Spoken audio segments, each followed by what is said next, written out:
Exercise number 3.4 और question number 1 है, prove that A ratio B equal C ratio D if. अभी first part दिया हुआ है, लेकिन इस एक्सरसाइज को सॉल्व करने से पहले हम इससे रिलेटेड कुछ चीज़ें हैं, कुछ थ्योरम्स हैं, उनको समझ लेते हैं। ये हमारे पास कुछ थ्योरम्स हैं, थ्योरम्स ऑफ प्रोपोर्शन। इसमें theorem of invertendo, alternendo, componendo, dividendo and theorem of componendo dividendo. ये बेसिकली कुछ थ्योरम्स हैं, इनको हम वन बाय वन समझ लेते हैं। जिसमें सबसे पहला थ्योरम है थ्योरम ऑफ इन्वर्टेंडो। इसको समझ लेते हैं। अगर मेरे पास कोई भी रेशो है, जिस तरह ए ratio b equals c ratio D है, ठीक है।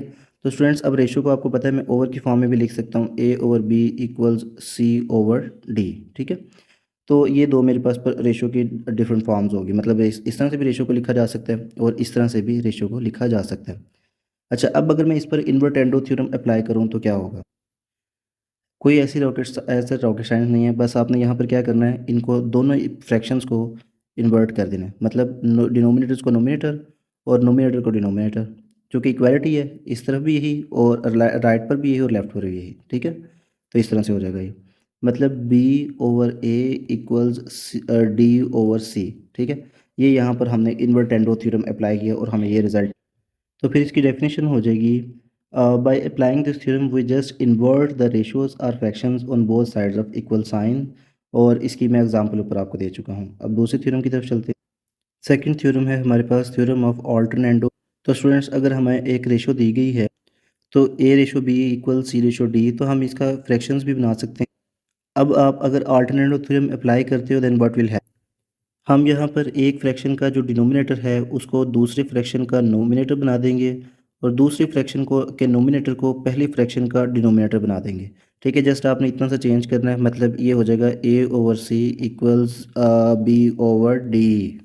और अगर इसे रेशो की फॉर्म में लिखें तो a ratio C proportion B ratio D लिखा जा सकता है। ये प्रपोर्शन की जगह पर आप इक्वल साइन भी पुट कर सकते हैं। तो स्टूडेंट्स, ये हमारे पास डेफिनेशन भी आ गई इसकी, that applying this by applying this theorem we make consequent of the first ratio antecedent of the next ratio. Sentence को थोड़ा सा चेंज कर लेते हैं। यहाँ पर हम वी मेड की बजाय जस्ट इतना लिख देते हैं, the consequent of the first ratio is made antecedent of the second of the next ratio and antecedent of the next ratio is made consequent of the first ratio। आपने याद रखना है कि अगर फर्ज करें हमारे पास ए की रेशो गिवन है, ए रेशो बी, तो इसमें जो फर्स्ट टर्म है it is called antecedent and the second term is called consequent, ठीक है। ये एंटीसीडेंट है और जो सेकंड है वो कॉन्सिक्वेंट। इसी तरह से अगर यहाँ पर भी एक रेशो गिवन है सी रेशो डी, तो ये हमारे पास एंटीसीडेंट और जो डी है दिस इज़ कॉन्सिक्वेंट। होपफुली आपको डेफिनेशन क्लियर हो गई होगी। बस हमने क्या किया है, ये जो फर्स्ट रेशो है उसका जो कॉन्सिक्वेंट इसका कॉन्सिक्वेंट है उसको हमने सेकंड रेशो का एंटीसीडेंट बना दिया है, और जो सेकंड रेशो का एंटीसीडेंट है उसको हमने फर्स्ट रेशो का कॉन्सिक्वेंट बना दिया, ठीक है। मतलब ये ए ओवर बी से ए ओवर सी हो गया, और जो सेकंड रेशो है वो सी रेशो डी से वो हो गई है बी रेशो डी, ठीक है। And this is alternendo theorem. Next theorem है हमारे पास कंपोनेंडो थ्योरम, और इस कंपोनेंडो थ्योरम में अगर हमें एक रेशो दी गई है, तो a ratio B equal C ratio d, तो अब इसको हम फ्रैक्शन की फॉर्म में लिख लेते हैं। तो स्टूडेंट्स, हम क्या करेंगे अगर कंपोनेंडो थ्योरम अप्लाई होता है, तो आपने बेसिकली यहाँ पर जो एंटीसीडेंट है या उसको आपने जो है ये कॉन्सिक्वेंट में ऐड कर देना है ऑन बोथ साइड्स, ठीक है। ए और ए प्लस बी, इसी तरह से यहाँ पर भी जो एंटीसीडेंट है उसको आपने कॉन्सिक्वेंट में ऐड कर। तो सेकंड रेशो में जो एंटीसीडेंट है वो सी है, और इसी को आपने कॉन्सिक्वेंट में ऐड कर देना है। तो ये भी बेसिकली कंपोनेंटो थ्योरम है, या फिर कंपोनेंटो थ्योरम के अंदर हम जो कॉन्सिक्वेंट होता है उसको हम क्या करते हैं एंटीसीडेंट में ऐड कर देते हैं। मतलब फर्स्ट रेशो के अंदर अगर देखा जाए तो फर्स्ट रेशो में हमारे पास जो ए है दिस इज़ द एंटीसीडेंट, और जो बी है इट इज़ द कॉन्सिक्वेंट। तो अब हमने इसकी सेकंड फॉर्म देखनी है इस थ्योरम की। मतलब मैंने बोला है that consequent is added to the antecedents on both sides of both the ratios. मतलब यहाँ पर जो कॉन्सिक्वेंट बी है उसको हम ए में ऐड करेंगे, over b equal c plus d over d, ठीक। तो स्टूडेंट्स, इसकी डेफिनेशन हो जाएगी, by applying this theorem will add antecedent of both ratios to their respective consequents, ठीक है। आपने क्या करना है कि जो कॉन्सिक्वेंट्स हैं, मतलब जिस तरह यहाँ पर आपके पास इस रेशो के अंदर एंटीसीडेंट ए है और कॉन्सिक्वेंट बी है, आपने कॉन्सिक्वेंट्स को दोनों तरफ ही एंटीसीडेंट्स में ऐड कर देना है, या फिर एंटीसीडेंट्स को दोनों रेशोज़ के एंटीसीडेंट्स को कॉन्सिक्वेंट्स में ऐड कर देना है। तो कि इसकी पहली फॉर्म बनी है जो कि मैंने यहाँ पर लिखा भी है कि एंटीसीडेंट था ए, ठीक है, तो आपने इसको इसके कॉन्सिक्वेंट बी में ऐड कर दिया। इस तरह से दूसरी तरफ यहाँ पर एंटीसीडेंट था सी, उसको आपने कॉन्सिक्वेंट डी के अंदर ऐड कर दिया। तो ये तो इस थ्योरम की फर्स्ट फॉर्म है। जो सेकंड फॉर्म है वो ये है, इसकी भी मैं वर्डिंग बना देता हूँ। तो दूसरी फॉर्म क्या हुई, दैट आर मैंने लगा के दूसरी फॉर्म लिखी है यहाँ पर, that consequents of both the ratios are added to their respective antecedents. मतलब यहाँ पर कॉन्सिक्वेंट था बी, ठीक है। अब बी को हमने इस बी को हमने क्या किया है, एंटीसीडेंट ए में ऐड किया है, और इस सेकंड रेशियो में हमारे पास कॉन्सिक्वेंट था डी। इस डी को हमने एंटीसीडेंट सी में ऐड कर दिया, ठीक है। तो आप या तो क्या करते हो कि जो एंटीसीडेंट्स होते हैं उन दोनों रेशियोज़ के, उनके अपने अपने कॉन्सिक्वेंट्स में ऐड कर देते हो। जिस तरह ए को यहाँ पर हमने बी के साथ ऐड किया, सी को यहाँ पर हमने डी के साथ, मतलब antecedents of both the ratios are added to their consequents. या फिर कॉन्सिक्वेंट्स को हम एंटीसीडेंट्स के साथ ऐड कर देते हैं, मतलब बी को हमने ए के साथ भी ऐड किया है और इधर उसके बाद डी को हमने सी के साथ ऐड कर दिया। मतलब जो रिस्पेक्टिव रेशो है, यानी कि ए रेशो बी में आपने यहाँ पर सी वगैरह नहीं ऐड करना, बल्कि ए रेशो बी में दो आपके पास चीज़ें हैं, एक ए है और दूसरा बी, ठीक है। तो आपने ए में बी को ही ऐड करना है, डी को ऐड नहीं करना है, ठीक है। मतलब इसलिए मैंने रिस्पेक्टिव रेशोज़ का वर्ड लिखा है, रिस्पेक्टिव कॉन्सिक्वेंट्स और रिस्पेक्टिव का वर्ड लिखा है। तो ए के अंदर आपने बी ऐड कर देना है, तो और उसके बाद सी में आपने डी ऐड कर देना है, ठीक है। तो मतलब इस एंटीसीडेंट में इसका जो कॉन्सिक्वेंट था वो ऐड हो गया, और इस एंटीसीडेंट सी में आपका जो डी कॉन्सिक्वेंट था वो ऐड हो गया, ठीक है। तो ये आपके पास सेकंड फॉर्म आ गई। तो दोनों तरह से ये कंपोनेंटो थ्योरम ही बनता है, चाहे एंटीसीडेंट्स को आप कॉन्सिक्वेंट्स में ऐड करो, और चाहे या जिस तरह मैंने इधर किया हुआ है, और चाहे आप कॉन्सिक्वेंट्स को एंटीसीडेंट में ऐड करो, चाहे जैसे मैंने यहाँ पर किया हुआ है। तो ठीक है, दोनों ही आपके पास कंपोनेंटो थ्योरम बनते हैं। नेक्स्ट है हमारे पास डिविडेंडो थ्योरम। और अगर हमारे पास इसी तरह से एक रेशो गिवन है a ratio B equal C ratio d, और इसको हम फ्रैक्शन की फॉर्म में लिख लेते हैं ताकि हमारी कैलकुलेशन ज़रा आसान हो। तो यहाँ पर हम करेंगे क्या, बेसिकली बिल्कुल ये कंपोनेंटो थ्योरम जैसा ही है, बस वहाँ पर एडिड की बजाय सब्ट्रैक्टेड लिख देंगे, ठीक है। मतलब कि एंटीसीडेंट को हम दोनों कॉन्सिक्वेंट्स में से सब्ट्रैक्ट रिस्पेक्टिव, मतलब ए को हम बी में से सब्ट्रैक्ट करेंगे और सी को हम डी में से सब्ट्रैक्ट कर, बल्कि हमें सेकंड को चूँकि चेंज करना होता है, तो बेसिकली बी के साथ या डी को ही हम जो है ना वो सब्ट्रैक्ट कर सकते हैं। जैसे कि मैं एग्जांपल देता हूँ, यहाँ पर इसी को अगर हम फर्दर सॉल्व करते, तो स्टूडेंट्स आपने इस थ्योरम के अंदर सब्ट्रैक्ट जो है वो सिर्फ और सिर्फ कंसीक्वेंट को ही करना है, एंटीसीडेंट को कभी भी सब्ट्रैक्ट नहीं करना है। जो इसके अंदर गलती होती है वो यही होती है कि एंटीसीडेंट को जो है ना वो वो जो कॉन्सिक्वेंट में सब्ट्रैक्ट कर दिया जाता है, वो नहीं करना है। मतलब अगर आपके पास यहाँ पर दो रेशोज़ हैं, जिस तरह के ए रेशो बी है और उसके अलावा सी रेशो डी है, तो इनमें ऊपर वाली जो चीज़ें हैं, मतलब ए ये दो और सी ये दोनों एंटीसीडेंट्स हैं, और जो बी और डी ये दोनों कॉन्सिक्वेंट। तो करेंगे क्या, हम बेसिकली यहाँ पर ए में से या तो बी को ऊपर सब्ट्रैक्ट करो और over B as it is लिख दो, और दूसरी तरफ भी आपने यही करना है, सी में से डी को ऊपर सब्ट्रैक्ट करो और ओवर डी इस तरह ही लिख दो। या फिर आपने क्या करना होता है, ए को ऊपर एज इट इज़ रहने दो और ए में से बी को नीचे सब्ट्रैक्ट कर दो, और सी को ऊपर एज इट इज़ रहने दो और सी माइनस डी नीचे कर दो। तो दोनों फॉर्म्स के अंदर आप देख सकते हैं कि हमारे पास जो कंसीक्वेंट है वो ही सब्ट्रैक्ट हुआ है, कहीं पर हमने एंटीसीडेंट को सब्ट्रैक्ट नहीं किया है, ठीक है। तो ये चीज़ आपने याद रखनी है, गलती नहीं करनी है कि मतलब कॉन्सिक्वेंट को ही या तो ऊपर आप सब्ट्रैक्ट कर दो या ऑन बोथ साइड्स, या फिर जो कॉन्सिक्वेंट्स हैं उनको नीचे सब्ट्रैक्ट कर दो ऑन बोथ साइड्स। तो ये स्टूडेंट्स हमारे पास डेफिनेशन आ गई, that by applying this theorem consequents of both ratios are either subtracted from their consequent respective antecedent on upper side और lower side of their respective fractions, ठीक है। तो आपने ये चीज़ याद रखनी है कि आपने सिर्फ और सिर्फ चेंज करना है, सब्ट्रैक्ट करना है, वो सिर्फ कॉन्सिक्वेंट को ही करना है, एंटीसीडेंट्स को सब्ट्रैक्ट नहीं करना। तो ये गलती नहीं आपने करनी है, एंटीसीडेंट्स में से कॉन्सिक्वेंट को ही सब्ट्रैक्ट करना है, चाहे आप अब अपर साइड ऑफ द फ्रैक्शन पर करें चाहे lower side of the fraction पर करें। तो ये लास्ट थ्योरम है कंपोनेंटो डिविडेंडो थ्योरम। तो अगर हमें एक रेशो दी गई है a ratio B equal C ratio d, तो हम इसे फ्रैक्शन में लिख लेते हैं ए और B equal C over D. तो आपने स्टूडेंट्स क्या करना है, इसकी एक फॉर्म तो ये हो कि आपने कॉन्सिक्वेंट्स को ऊपर और नीचे जो है ना वो चेंज करना है। मतलब किस तरह से, अगर कॉन्सिक्वेंट आपका बी है, तो अगर आप इसको ऊपर ऐड कर रहे हो और नीचे सब्ट्रैक्ट कर रहे हो, इसी तरह से आपने सेकंड फ्रैक्शन के साथ भी करना है। मतलब सेकंड फ्रैक्शन का जो कॉन्सिक्वेंट है दैट इज़ डी, इसको आपने ऊपर ऐड कर देना और नीचे सब्ट्रैक्ट कर देना, ठीक है। तो ये कंपोनेंट डिविडेंड थ्योरम की फर्स्ट फॉर्म हो गई। और सेकंड फॉर्म क्या होती है, सेकंड फॉर्म में अगेन आपने कॉन्सिक्वेंट को ही के साथ ही सिर्फ चेंजिंग करनी है, और आपके पास एंटीसीडेंट ऐसे ही रहेगा, आप ऊपर सब्ट्रैक्शन कर दो और नीचे एडिशन कर दो, बस आपने यही करना है। और दूसरी साइड पर भी सी माइनस डी ओवर सी प्लस डी हो जाएगा, ठीक है। ये हमारे पास कंपोनेंटो डिविडेंडो थ्योरम है, ठीक है। जैसे जब भी हमारे पास कोई भी रेशो गिवन होगी, a ratio B equal C ratio d, तो आपने कंसीक्वेंट को ऊपर सब्ट्रैक्ट और नीचे जो है वो ऐड कर देना है, जिस तरह इस फॉर्म में शो किया हुआ है, या फिर आपने ऊपर ऐड और नीचे सब्ट्रैक्ट कर देना है, जिस तरह इस फॉर्म में शो किया हुआ है, ठीक है। तो स्टूडेंट्स इसकी कंसाइज सी डेफिनेशन बनती है, by applying this theorem the consequents of both the ratios are added or subtracted to their upper side of their respective fraction. तो यहाँ पर आपने रिस्पेक्टिव का वर्ड लिखना नहीं भूलना, respective fractions and opposite we do in the lower side of the fractions, ठीक है। तो हम क्या करते हैं, अगर ऊपर जो है कॉन्सिक्वेंट को ऐड कर रहे हैं तो नीचे सब्ट्रैक्ट करेंगे कॉन्सिक्वेंट्स को, जिस तरह यहाँ पर हमने शो किया है। और अगर कॉन्सिक्वेंट्स को दोनों साइड पर हम मतलब ए में से बी को सब्ट्रैक्ट कर रहे हैं और सी में से डी को, ठीक है, दोनों साइड पे हर एक के अपने अपने कॉन्सिक्वेंट्स। तो अगर हम उनको अबव साइड पर अपर साइड पर सब्ट्रैक्ट कर रहे हैं तो ऑपोजिट वो do in the lower side, मतलब कि इसी कॉन्सिक्वेंट को नीचे हम ऐड करेंगे, ठीक है। तो ये इसकी डेफिनेशन बन गई और फॉर्म्स भी मैंने आपको शो कर दिए हैं। अब हम क्वेश्चंस की तरफ चलते हैं। तो स्टूडेंट्स इस फर्स्ट क्वेश्चन में उन्होंने कहा है कि प्रूव करना है that A ratio B equal C ratio D, ठीक है। तो हम उसको प्रूव करने की कोशिश करते हैं। स्टूडेंट्स आपने कंसिडर करना है कि ये जो पूरी टर्म है इट इज़ ए, ठीक है, और ये पूरी टर्म ये वाली जो है ये बी है, पूरा एक्सप्रेशन।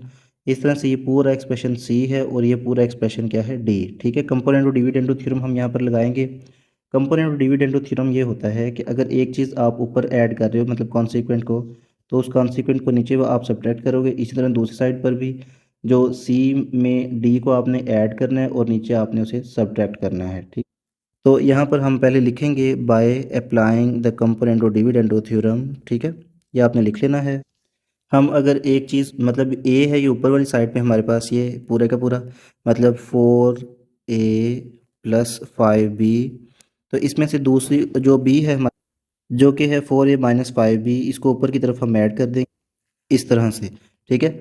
और ओवर आ जाएगा हमारे पास consequent as it is 4a + 5b और माइनस जो सॉरी पहले वाला हमने यहाँ पर लिखना है एंटीसीडेंट को, ठीक है। जिस तरह मैंने यहाँ पर पहले a + b किया और नीचे भी पहले मैंने एंटीसीडेंट को लिखा है, इस तरह से यहाँ पर भी मैंने पहले एंटीसीडेंट ही लिखना है, जिस तरह 4a + 5b किया। और हम माइनस करेंगे 4a - 5b को, जो कि इसका कॉन्सिक्वेंट है। तो स्टूडेंट्स मैंने ये दूसरी फ्रैक्शन को भी लिख लिया है। अब हम ऐसा करते हैं कि इसको फर्दर सॉल्व करते हैं। तो स्टूडेंट्स मैंने यहाँ पर साइंस अप्लाई कर दिए हैं, मतलब प्लस की वजह से यहाँ पर तो साइंस चेंज नहीं हुए है, लेकिन माइनस की वजह से नीचे जो है माइनस है, इसकी वजह से अंदर ये +4a था, ये -4a बन गया, और ये -5b था, ये +5b बन गया है। अब जो डिफरेंट साइंस वाले हैं उनको हम कैंसिल कर देते हैं और सेम साइंस वालों को ऐड कर देते हैं। तो ये डिफरेंट साइंस के साथ कैंसिल आउट होने पर फाइनल आंसर हमारे पास आ रहा है 8/8a/10b इक्वल्स 8c/10। तो स्टूडेंट्स एक बात आपने याद रखनी है कि अगर इक्वल के दोनों साइड पर सेम साइड पर जो है ना आपके पास सेम नंबर्स हैं तो वो कैंसिल आउट हो जाएंगे। 8 से कैंसिल आउट हो जाएगा, क्योंकि इस 8 ने जब इधर आना है, ठीक है, तो आपके पास तो फिर भी तो कैंसिल आउट होना है, तो हम इसको यहाँ पर नहीं लेकर आते, इसी जगह पर कैंसिल आउट कर देते। और उसके बाद ये जो 10 है ये भी नीचे है और इधर 10 भी नीचे है, क्योंकि ये इस वाले 10 ने उधर ऊपर जाना है ना, तो फिर भी तो कैंसिल आउट होना ही है, तो मैं इसको यहाँ पर ही कैंसिल आउट कर देता हूँ। तो फाइनल आंसर हमारे पास आ जाता है a/b, a/b इक्वल c/d, या फिर hence prove that a/b equal c/d, ठीक है स्टूडेंट्स। ये हमारे पास जो है फाइनल हमारे पास प्रूव हो। क्वेश्चन नंबर 2 में है 2a + 9b/2a - 9b equals 2c + 9d/2c - 9d। तो स्टूडेंट्स इसको सॉल्व कर लेते हैं। और सबसे पहले तो हमें थ्योरम लिखना है कि कौन सा थ्योरम यहाँ पर अप्लाई करना है। तो मैंने आपको बताया है कि कंपोनेंट और डिविडेंडो थ्योरम यहाँ पर हम लगाते हैं, प्रीवियस क्वेश्चन में भी हम देख चुके हैं। So by applying the componendo dividendo theorem हमने क्या करना होता है, बेसिकली कंसीक्वेंट को ऊपर ऐड करना होता है एंटीसीडेंट में और नीचे एंटीसीडेंट के साथ सब्ट्रैक्ट करना होता है। मतलब ये हमारे पास इसका जो एंटीसीडेंट बनता है वो ये है, ठीक है, और जो कॉन्सिक्वेंट बनता है वो नीचे की तरफ है, ये वाला, ठीक है।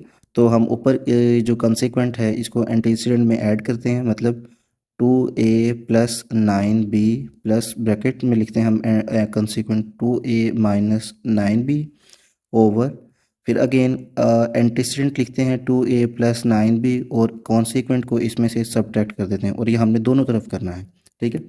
दूसरी तरफ करेंगे, करते हैं 2c प्लस 9d। यहाँ पर भी कॉन्सिक्वेंट पहले जो एंटीसीडेंट पहले मैंने लिखा है और इसमें से कॉन्सिक्वेंट को ऐड करेंगे 2c minus 9d over, again antecedent पहले लिखेंगे 2c प्लस 9d और इसमें से जो कॉन्सिक्वेंट है उसको सब्ट्रैक्ट कर देंगे। अच्छा, अब हम साइंस अंदर अप्लाई कर देते हैं ब्रैकेट्स के। तो ये चूंकि प्लस साइन है तो अंदर वाले साइंस चेंज नहीं होंगे, क्योंकि ब्रैकेट के बाहर अगर प्लस हो तो अंदर वाले साइन चेंज नहीं करते, क्योंकि मल्टीप्लाई करने में वही आने होते हैं। 2a minus 9b plus plus plus होना था, और 2a और प्लस माइनस डिफरेंट साइन सब मल्टीप्लाई हो तो सब्ट्रैक्शन का साइन आता है, ओवर 2a प्लस 9b। अब चूंकि बाहर माइनस है तो इसलिए अंदर वाले साइन चेंज हो जाएंगे, मतलब ये प्लस था तो माइनस प्लस मिलके माइनस 2a बन जाएगा, और ये माइनस था तो सेम साइन मल्टीप्लाई हो रही है माइनस माइनस, तो आंसर के साथ फिर प्लस आ जाता है, equals 2c plus 9d plus 2c minus 9d over 2c plus 9d minus 2c plus 9d, ठीक है। तो अब आपने क्या करना है, जो डिफरेंट साइंस वाले नंबर्स हैं उनको कैंसिल आउट कर देना है, मतलब जिस तरह ये प्लस 9b है माइनस 9b, इधर माइनस 2a और ये प्लस 2a था, ठीक है, इन्हें कैंसिल आउट कर दिया। इस तरह से राइट साइड पे भी आपने प्लस 9d को माइनस 9d के साथ और प्लस 2c को माइनस 2c के साथ कैंसिल कर देना, और जो रिमेनिंग बेसिस सेम है उनको आपने ऐड कर देना, मतलब यहाँ पर 2a और 2a मिल के बन जाएंगे ये 4a ओवर 9b 18b हो जाएंगे, इक्वल्स 2c और 2c ये 4c हो जाएगा ओवर 9d और 9d 18d हो जाएंगे। मैंने आपको पहले भी बताया था कि अगर आपके पास इक्वल के दोनों साइडों पर सेम ही ऊपर वाली साइड पर अगर नंबर सेम आ रहे हैं तो उन्हें हम कैंसिल आउट कर सकते हैं, मतलब ये 4 इस 4 से कैंसिल आउट हो जाएगा, ठीक है। ये क्योंकि इस 4 ने बेसिकली जब इधर डिनोमिनेटर में आना था तो तब भी तो कैंसिल आउट होना ही था, तो हम इसे डिनोमिनेटर में लाने से पहले एक स्टेप यहाँ पर हम मिस कर देते हैं, और हमें पता है अगर कॉन्सेप्ट आपके अच्छे हैं तो आपको ये आइडिया होगा कि 4 को अगर हम यहाँ पर ले आएँ तब भी तो इसने कैंसिल आउट होना है, तो हम यहाँ पर लाइव बगैर डायरेक्ट इसे यहीं पर जो है ना वो सब्ट्रैक्ट कर देते हैं, उसके बाद कैंसिल आउट कर देते हैं, उसके बाद ये 18 इस 18 से कैंसिल आउट हो जाएगा। तो हमारे पास जो आंसर बचेगा, hence prove that a over b equals c over d, or you can say a ratio b equals c ratio d, ठीक है। इसके साथ ये वाला हमारा क्वेश्चन सॉल्व हो गया। अब नेक्स्ट क्वेश्चन पर चलते हैं। पार्ट नंबर 3 हमारे सामने है, a C square plus B D square over a C square minus B D square equal c cube plus D cube over c cube minus D cube. तो यहाँ पर आपने कंपोनेंट डिविडेंड थ्योरम लगाना है, फार्मूले ओपन नहीं करने लग जाने के, मतलब ये सी क्यूब प्लस डी क्यूब है तो इसका फार्मूला ओपन कर लेना है, बल्कि कंपोनेंट डिविडेंड थ्योरम लगाना है हमने यहाँ पर। तो कंपोनेंट डिविडेंड अगर हम थ्योरम लगाएं तो एंटीसीडेंट में मतलब a C square plus B D square में इसका कॉन्सिक्वेंट पहले हम ऐड करेंगे, मतलब a C square minus B D square, और इसी एंटीसीडेंट में से फिर इसका कॉन्सिक्वेंट जो है वो सब्ट्रैक्ट कर देंगे, a C square minus B D square plus B D square, क्योंकि ये एंटीसीडेंट है, और इसका जो consequent a C square minus B D square इसको हम इसमें से सब्ट्रैक्ट कर दिए। इस तरह से हम राइट साइड पे भी करेंगे, सी क्यूब प्लस डी क्यूब ये हमारा एंटीसीडेंट, इसमें हम कॉन्सिक्वेंट को ऐड करते हैं c cube minus D cube over हम यहाँ पर c cube plus D cube, और इसमें से इसका जो कॉन्सिक्वेंट है उसको सब्ट्रैक्ट करते हैं c cube minus D cube, और उसके बाद अब हम ये साइंस अप्लाई कर देते हैं ब्रैकेट्स में, a C square plus B D square plus a C square minus B D square over a C square plus B D square. अब माइनस है तो अंदर वाले साइन चेंज हो जाएंगे, माइनस ए सी स्केयर और प्लस बी डी स्केयर हो जाएगा, और उसके बाद राइट साइड पर चलते हैं हम, c cube plus D cube plus सी cube minus D cube over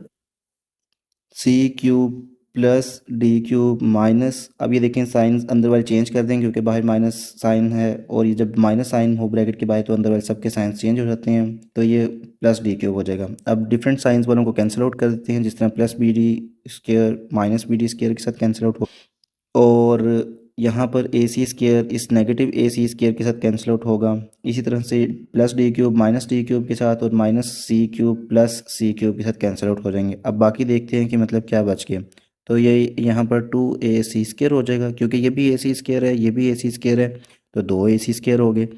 इस तरह से नीचे भी हमारे पास 2BD स्केयर आ जाएंगे, इक्वल्स आएगा हमारे पास 2C cube over 2D cube, ठीक है। तो ये सबसे पहले तो 2 कैंसिल आउट हम कर देते हैं यहाँ पर, ये 2 इस 2 से कैंसिल आउट हो गया, ये 2 इस 2 से कैंसिल आउट हो गया। अब हमने देखते हैं कि बाकी कितनी चीज़ें बचती हैं। यहाँ पर ए सी स्क्वायर है और यहाँ पर भी सी क्यूब है, मतलब कि यहाँ पर अभी लिख लेते हैं यहाँ पर हम a c square over b d square, ठीक है, इक्वल्स सी क्यूब है ना, तो यहाँ पर हम इसको लिख देते हैं सी इंटू सी स्क्वायर। तो सी इंटू सी स्क्वायर भी यही सी क्यूब ही बनेगा, क्योंकि और डॉट जो है ना ये मल्टीप्लाई को रिप्रेजेंट करता है, डी डॉट डी स्क्वायर, ठीक है। तो अब आपने यहाँ से सी स्क्वायर इस सी स्क्वायर के साथ कैंसिल आउट कर देना है, इस डी स्क्वायर को इस डी स्क्वायर के साथ कैंसिल आउट कर देना, implies that a over b equals c over d, or you can write it as a ratio b equals c ratio D, ठीक है। नेक्स्ट क्वेश्चन पार्ट 4 हमारे सामने है, a square c plus B square d over a square c minus B square d equals a C square plus B D square और a C square minus B D square. अब हम यहाँ पर component dividend theorem apply करते हैं। अब यहाँ पर हम कॉन्सिक्वेंस को ही ऊपर हम सब्ट्रैक्ट ऐड कर देंगे और नीचे सब्ट्रैक्ट कर देंगे, मतलब ये a square c plus B square d ये एंटीसीडेंट है, और इसका जो कॉन्सिक्वेंट है इस कॉन्सिक्वेंट को हम ऊपर ऐड कर देते हैं, a square c minus B square d, और इसी कॉन्सिक्वेंट को आपने नीचे दोबारा से लिखना है a square c plus B square d, और इस कॉन्सिक्वेंट ये जो कॉन्सिक्वेंट मैंने इसका सर्कल किया इस कॉन्सिक्वेंट को आपने नीचे सब्ट्रैक्ट कर देना है इसी के एंटीसीडेंट में से, ठीक है। मतलब पहले आपने एंटीसीडेंट्स लिखना है और बाद में कॉन्सिक्वेंट को ऊपर ऐड करना है और नीचे उसी कॉन्सिक्वेंट को सब्ट्रैक्ट कर देना है, ठीक है।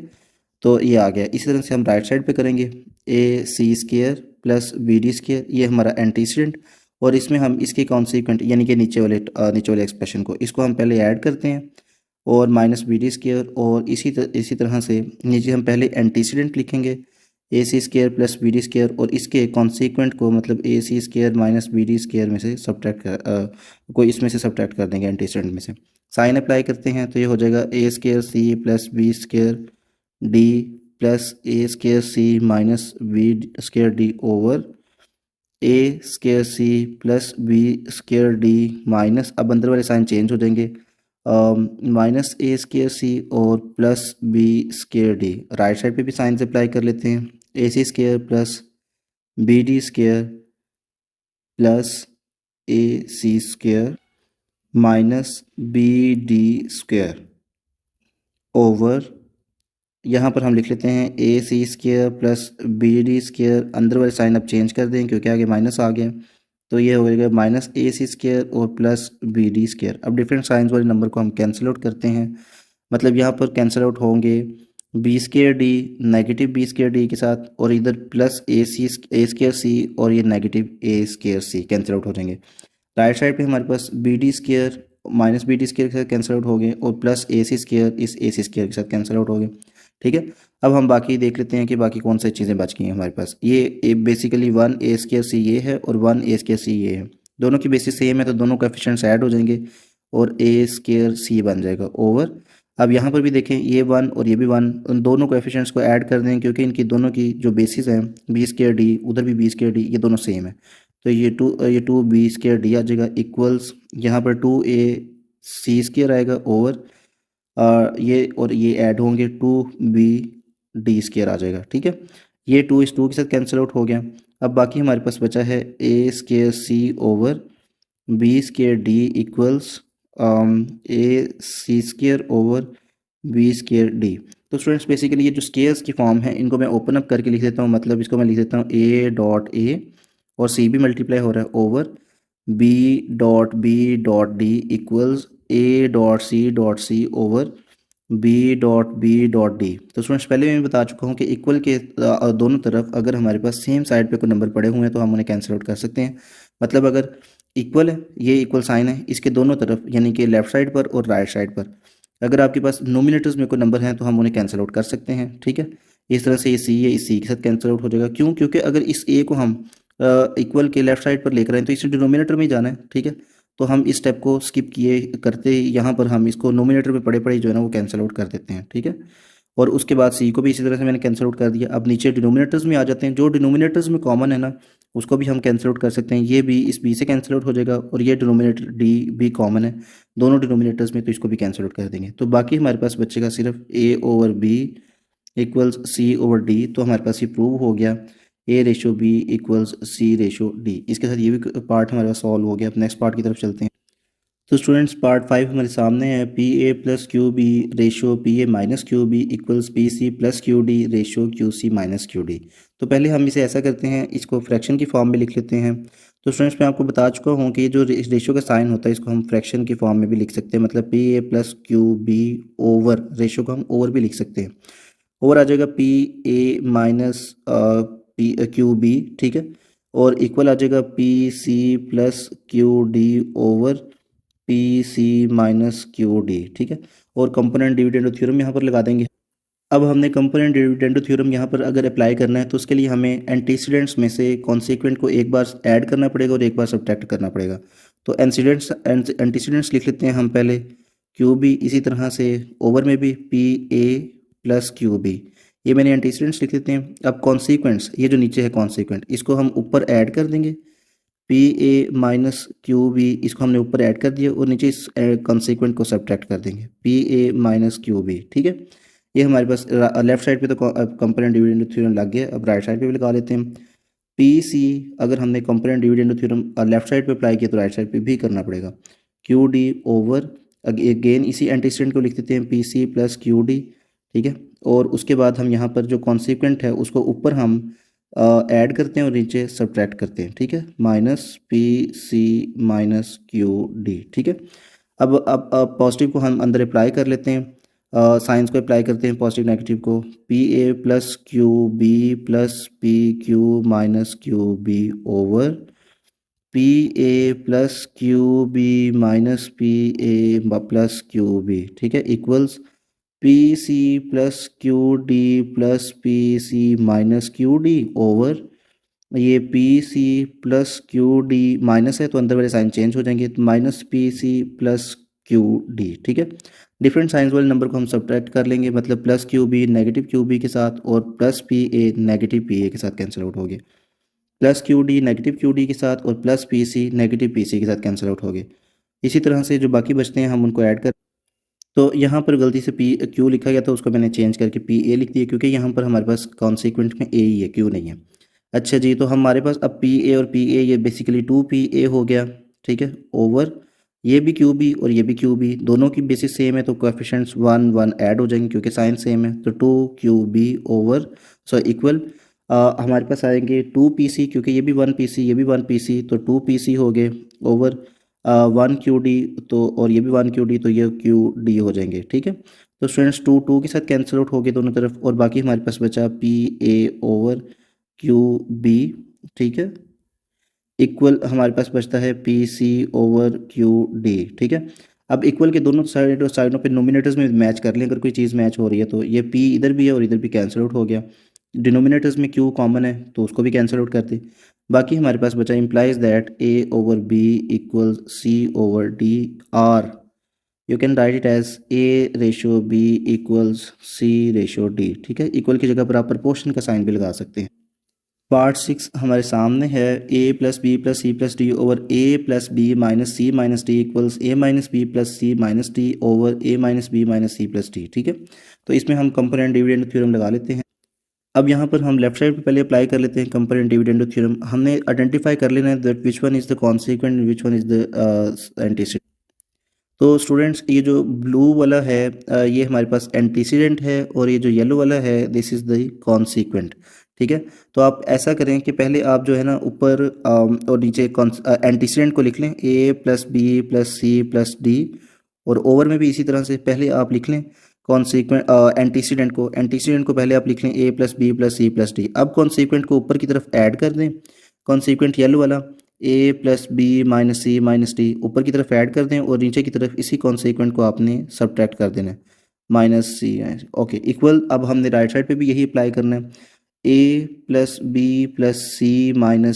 इसी तरह से नीचे भी आप पहले एंटीसीडेंट लिख लें ये माइनस, ओके, A-B और +C-D। इसी तरह से आप कॉन्सिक्वेंट को, ये जो बेसिकली येलो में आपको नज़र आ रहा है ये कॉन्सिक्वेंट है, इसको आपने ऊपर जो है वो ऐड कर लेना है और नीचे आपने सब्ट्रैक्ट कर लेना है। A-B-C+D ओवर माइनस यहाँ पर लिख लिया। अब उसके बाद A-B-C+D, ठीक है। अब इसको अंदर साइंस को अप्लाई कर लेते हैं। A plus b plus c plus d, बाहर प्लस है तो अंदर वाले साइंस चेंज नहीं होंगे। A plus B minus c minus d over a plus b plus c plus d, और बाहर चूंकि अब यहाँ पर माइनस है तो अंदर वाले सब के साइंस चेंज हो जाएंगे। ये पहले ए और बी दोनों पॉजिटिव नंबर हैं, ये दोनों नेगेटिव बन जाएंगे, नेगेटिव ए और नेगेटिव बी। अब माइनस ये डी और सी जो हैं ये दोनों चूंकि नेगेटिव नंबर्स हैं तो इनको पॉजिटिव बना देंगे, क्योंकि बाहर जो है ना ब्रैकेट के वो माइनस था तो अंदर वाले साइंस हमने चेंज कर दिए। इक्वल इस तरह से राइट साइड पर भी a minus b plus c minus d plus a minus b minus c plus d over A minus b plus c और माइनस डी। अब चूंकि बाहर माइनस है तो अंदर वाले सारे साइंस चेंज हो जाएंगे, माइनस ए प्लस बी प्लस सी और ये माइनस डी। ठीक है, अब डिफरेंट साइंस वाले नंबर्स जो हैं आपने उन्हें कैंसिल आउट कर देना है। मतलब यहाँ पर अगर हम देखें तो ये नेगेटिव सी है और ये पॉजिटिव सी, ये नेगेटिव डी और ये पॉजिटिव डी। ठीक है, ए और ए कितना हो गया, इसका 1 और 1 ऐड हुआ तो ये बेसिकली 2a हो गया, इसका बी और बी ऐड हुआ तो ये प्लस 2b हो गया ओवर। इसी तरह से हमारे पास देख लेना कि ये माइनस ए और प्लस ए कैंसिल आउट हो गए, माइनस बी और प्लस बी कैंसिल आउट हो गए, सी और सी 2c हो गए और उसके बाद डी और डी 2d हो गए। ठीक है, इक्वल्स हमारे पास है बेसिकली प्लस सी और ये माइनस सी ये कैंसिल आउट होंगे, माइनस डी और प्लस डी कैंसिल आउट हो गए। ठीक है, तो यहाँ पर हमारा कॉन्सिक्वेंट बन जाएगा 2a, अब ये भी नेगेटिव बी और ये भी नेगेटिव बी तो माइनस 2b हो जाएगा ओवर। अब यहाँ पर भी डिफरेंट साइंस वाले नंबर को कैंसिल आउट कर लेते हैं, जिस तरह कि यहाँ पर माइनस ए है और ये प्लस ए है कैंसिल आउट हो गए। इस तरह से प्लस बी और माइनस बी कैंसिल आउट हो गए, ये सी और सी दोनों पॉजिटिव हैं तो ये प्लस 2c हो जाएगा। उसके बाद ये भी डी और ये भी डी, ये माइनस 2d हो जाएगा। ठीक है, तो हमारे पास एक अब नया क्वेश्चन बन गया, इस पर हमें दोबारा जो है ना वो कंपोनेंट डिविडेंड थ्योरम लगाना पड़ेगा। लेकिन उससे पहले हमारे पास देखें 2 कॉमन है तो 2 को कॉमन लेते हैं, a plus B over 2 into c plus d. ठीक है, इस तरह से राइट साइड पे भी 2 कॉमन है, ए माइनस बी अंदर आ गया ओवर 2 इंटू सी माइनस डी। ठीक है, अब ये 2 आपस में कैंसिल आउट हो गए। अभी बाकी जो हमारे पास चीज़ बची है that is A plus B over C plus D equals A minus B over C minus D. ठीक है, तो ये चीज़ हमारे पास बच गई है। लेकिन स्टूडेंट्स इसमें एक फ्लॉ है, क्योंकि अगर पीछे हम जितने भी क्वेश्चन देखें ना तो इस जो चेंज हमने करना है कि पीछे जितने भी हम क्वेश्चन देखें जो हम करके आए हैं सॉल्व, उनमें जो एक जैसे सिमिलर कह लो कि सिमिलर एंटीसेंट और कॉन्सिक्वेंस होते हैं दोनों साइडों पर। मतलब जिस तरह यहाँ देखें हम a square c plus B square d, नीचे भी ए स्केयर सी और बी स्केयर डी, ऑल दो माइनस हो रहे हैं लेकिन सिमिलर तो है ना टर्म्स। लेकिन यहाँ पर अगर और वो इस तरह से ऊपर वाले क्वेश्चन में भी ऐसे ही है, लेकिन यहाँ पर अगर हम देखें तो यहाँ पर जो है वो हमारे एंटीसीडेंट और कॉन्सिक्वेंस जो मैच नहीं कर रहे हैं दोनों रेशोज़ के, मतलब ना लेफ्ट साइड पर और ना ही राइट साइड पर। तो फिर हम इसमें एक थ्योरम अप्लाई करते हैं अल्टरनेंडो, जो मैंने वीडियो के शुरू में बताया भी हुआ है कि अल्टरनेंडो थ्योरम क्या होता है। थ्योरम ये होता है कि मतलब आपने अल्टरनेट थ्योरम यहाँ पर हमने अप्लाई करना है, लेकिन उससे पहले समझ लें, याद करवा देता हूँ आपको कि अगर फर्स्ट करें 2 रेशोज़ दी हुई हैं ए और बी और सी ओवर डी। ठीक है, इस तरह से ए और B equal C over D, तो आपने क्या करना है, एक का नोमिनेटर को दूसरे का डिनोमिनेटर बना देना है और पहले के डिनोमिनेटर को दूसरे का नोमिनेटर बना देना। और अगर हम इसको मैथमेटिकली भी देखें तो ठीक है, कोई मसला नहीं इसके अंदर है, बिल्कुल क्रॉस प्रोडक्ट में ऐसे ही होता है। तो ये अल्टरनेटिव थ्योरम बोलते हैं इसके, अगर स्पेसिफिक टर्म इसके साथ एसोसिएट करते हैं तो वो बनती है अल्टरनेटिव थ्योरम। इसी तरह से यहाँ पर जो हमारे पास इसका नोमिनेटर है सेकंड वाली फ्रैक्शन का, ये राइट साइड वाली फ्रैक्शन का, उसको हम लेफ़्ट साइड वाली फ्रैक्शन का डिनोमिनेटर बना देंगे। और इसी तरह से जो ये डिनोमिनेटर है लेफ़्ट साइड वाली फ्रैक्शन का, इसको हम राइट साइड वाली का डिनोमिनेटर बना देंगे, तो ये थ्योरम अप्लाई हो जाएगा। ठीक है, इस तरह ये मतलब a plus B over C plus d था तो ये बन जाएगा a plus B over A minus b equals c plus d, इधर ऊपर चला गया। ठीक है, यहाँ से मूव करके ये इसका जो है ना वो एंटीसेंट बन जाएगा। ठीक है, तो ये सी plus d over C minus D हो जाएगा। अब हम यहाँ पर अगेन जो हमारे पास ये फ्रैक्शन है इस पर कंपोनेंट डिविडेंड थ्योरम अप्लाई करें। जब यहाँ पर हम कंपोनेंट डिविडेंड थ्योरम लगाएंगे तो बेसिकली जो मैं ब्लू कलर से लगा रहा हूँ ये हमारे एंटीसीडेंट्स हैं। ठीक है, और जो येलो कलर वाले हैं ये कॉन्सिक्वेंस हैं। ठीक है, तो आपने इन कॉन्सिक्वेंस को जो है आपने ऊपर ऐड कर देना है एंटीसीडेंट्स में। पहले मैं एंटीसीडेंट्स लिख लेता हूँ, ये एंटीसीडेंट ऊपर भी लिख लिया और नीचे भी लिख लिया। ठीक है, ये अब फिर आपको आसानी हो जाती है क्योंकि बाद में फिर गलती नहीं होने के चांसेस होते हैं। पहले आप एंटीसीडेंट्स लिख दें, फिर उसके बाद जो येलो वाले कॉन्सिक्वेंस है इसको आप ऊपर जो है वो ऐड कर लें ए माइनस बी, और नीचे जो है ना वो आप इसको सब्ट्रैक्ट कर लें। ठीक है, इसी तरह से आपने राइट साइड पे करना है। पहले ब्लू वाला जो है एंटीसीडेंट इसको आप ऊपर नीचे लिख लें, ठीक है। और बाद में जो येलो वाला कॉन्सिक्वेंट है इसको आप ऊपर की तरफ ऐड कर दें और नीचे जो डिनोमिनेटर है इसमें इसको सब्ट्रैक्ट कर दें, ठीक है। तो ये आपके पास कंपोनेंट डिविडेंड थ्योरम अप्लाई हो गया। अब साइंस जो हैं उनको यहाँ पर अप्लाई कर लेते हैं अंदर की तरफ ब्रैकेट्स में। तो a प्लस बी, अब चूंकि यहाँ पर ये प्लस साइन है तो अंदर वाले साइंस चेंज नहीं होंगे, मतलब a के साथ प्लस था तो ये प्लस ही रहेगा, b के साथ माइनस है तो b के साथ माइनस ही रहेगा। a प्लस बी, अब ये माइनस जो है ये बेसिकली इस साइन को चेंज करके प्लस वाले साइन को चेंज करके माइनस बना देगा, क्योंकि माइनस प्लस माइनस होता है। और ये माइनस ये जो b के साथ है ये प्लस b बन जाएगा, ठीक है। और इसी तरह से आपने राइट साइड पर भी करना है कि ये basically c plus d plus c minus d over c plus d, अब ये माइनस है तो अंदर वाले साइन चेंज हो जाएंगे, ये माइनस सी और प्लस डी बन जाएगा। अब आपने सेम साइन वाले नंबर्स को कैंसिल आउट कर लेना है, मतलब ये प्लस बी माइनस बी के साथ कैंसिल आउट हो गया, प्लस ए माइनस ए के साथ कैंसिल आउट हो गया, इसी तरह से प्लस डी माइनस डी के साथ कैंसिल आउट हो गया और माइनस सी प्लस सी के साथ कैंसिल आउट हो गया। बाकी हमारे पास क्या बचता है, ए यहाँ पर भी 1 है और ये भी 1 है, ठीक है। इन दोनों को आपने ऐड करना है तो ये बन जाएगा बेसिकली 2a ओवर ये भी b और ये भी b है, ठीक है। ये भी 1b दोनों की बेसिस सेम है तो ऐड हो जाएंगे और ये 2b बन जाएगा इक्वल्स ये भी c है और ये भी c, तो ये बेसिकली 2c हो जाएगा ओवर ये भी d और ये भी d है तो ये 2d बन जाएगा। अब 2 आपस में कैंसिल आउट हो जाएंगे तो बाकी जो हमारे पास फ्रैक्शन बचती है that is implies that a over b equals c over d, और you can write it as a ratio b equals c ratio d, ठीक है। तो हमारे ये क्वेश्चन भी सॉल्व हो गया। अपने पार्ट की तरफ चलते, तो पार्ट 7 हमारे सामने है 2a plus 3b plus 2c plus 3d over 2a plus 3b minus 2c minus 3d equals 2a minus 3b plus 2c minus 3d और over 2a minus 3b minus 2c plus 3d। अब यहाँ पर हम component dividend theorem apply करते हैं। अब theorem हमने apply करना है तो बेसिकली लेफ्ट साइड पर जो हमारे पास कॉन्सिक्वेंट है इस कॉन्सिक्वेंट को ब्लू वाले कॉन्सिक्वेंट को हमने क्या करना है ऊपर की तरफ ऐड कर देना है और नीचे सब्ट्रैक्ट कर लेना है, ठीक है। ये येलो कलर में आपके पास एंटीसीडेंट है और ब्लू कलर में आपके पास कॉन्सिक्वेंट है, ठीक है।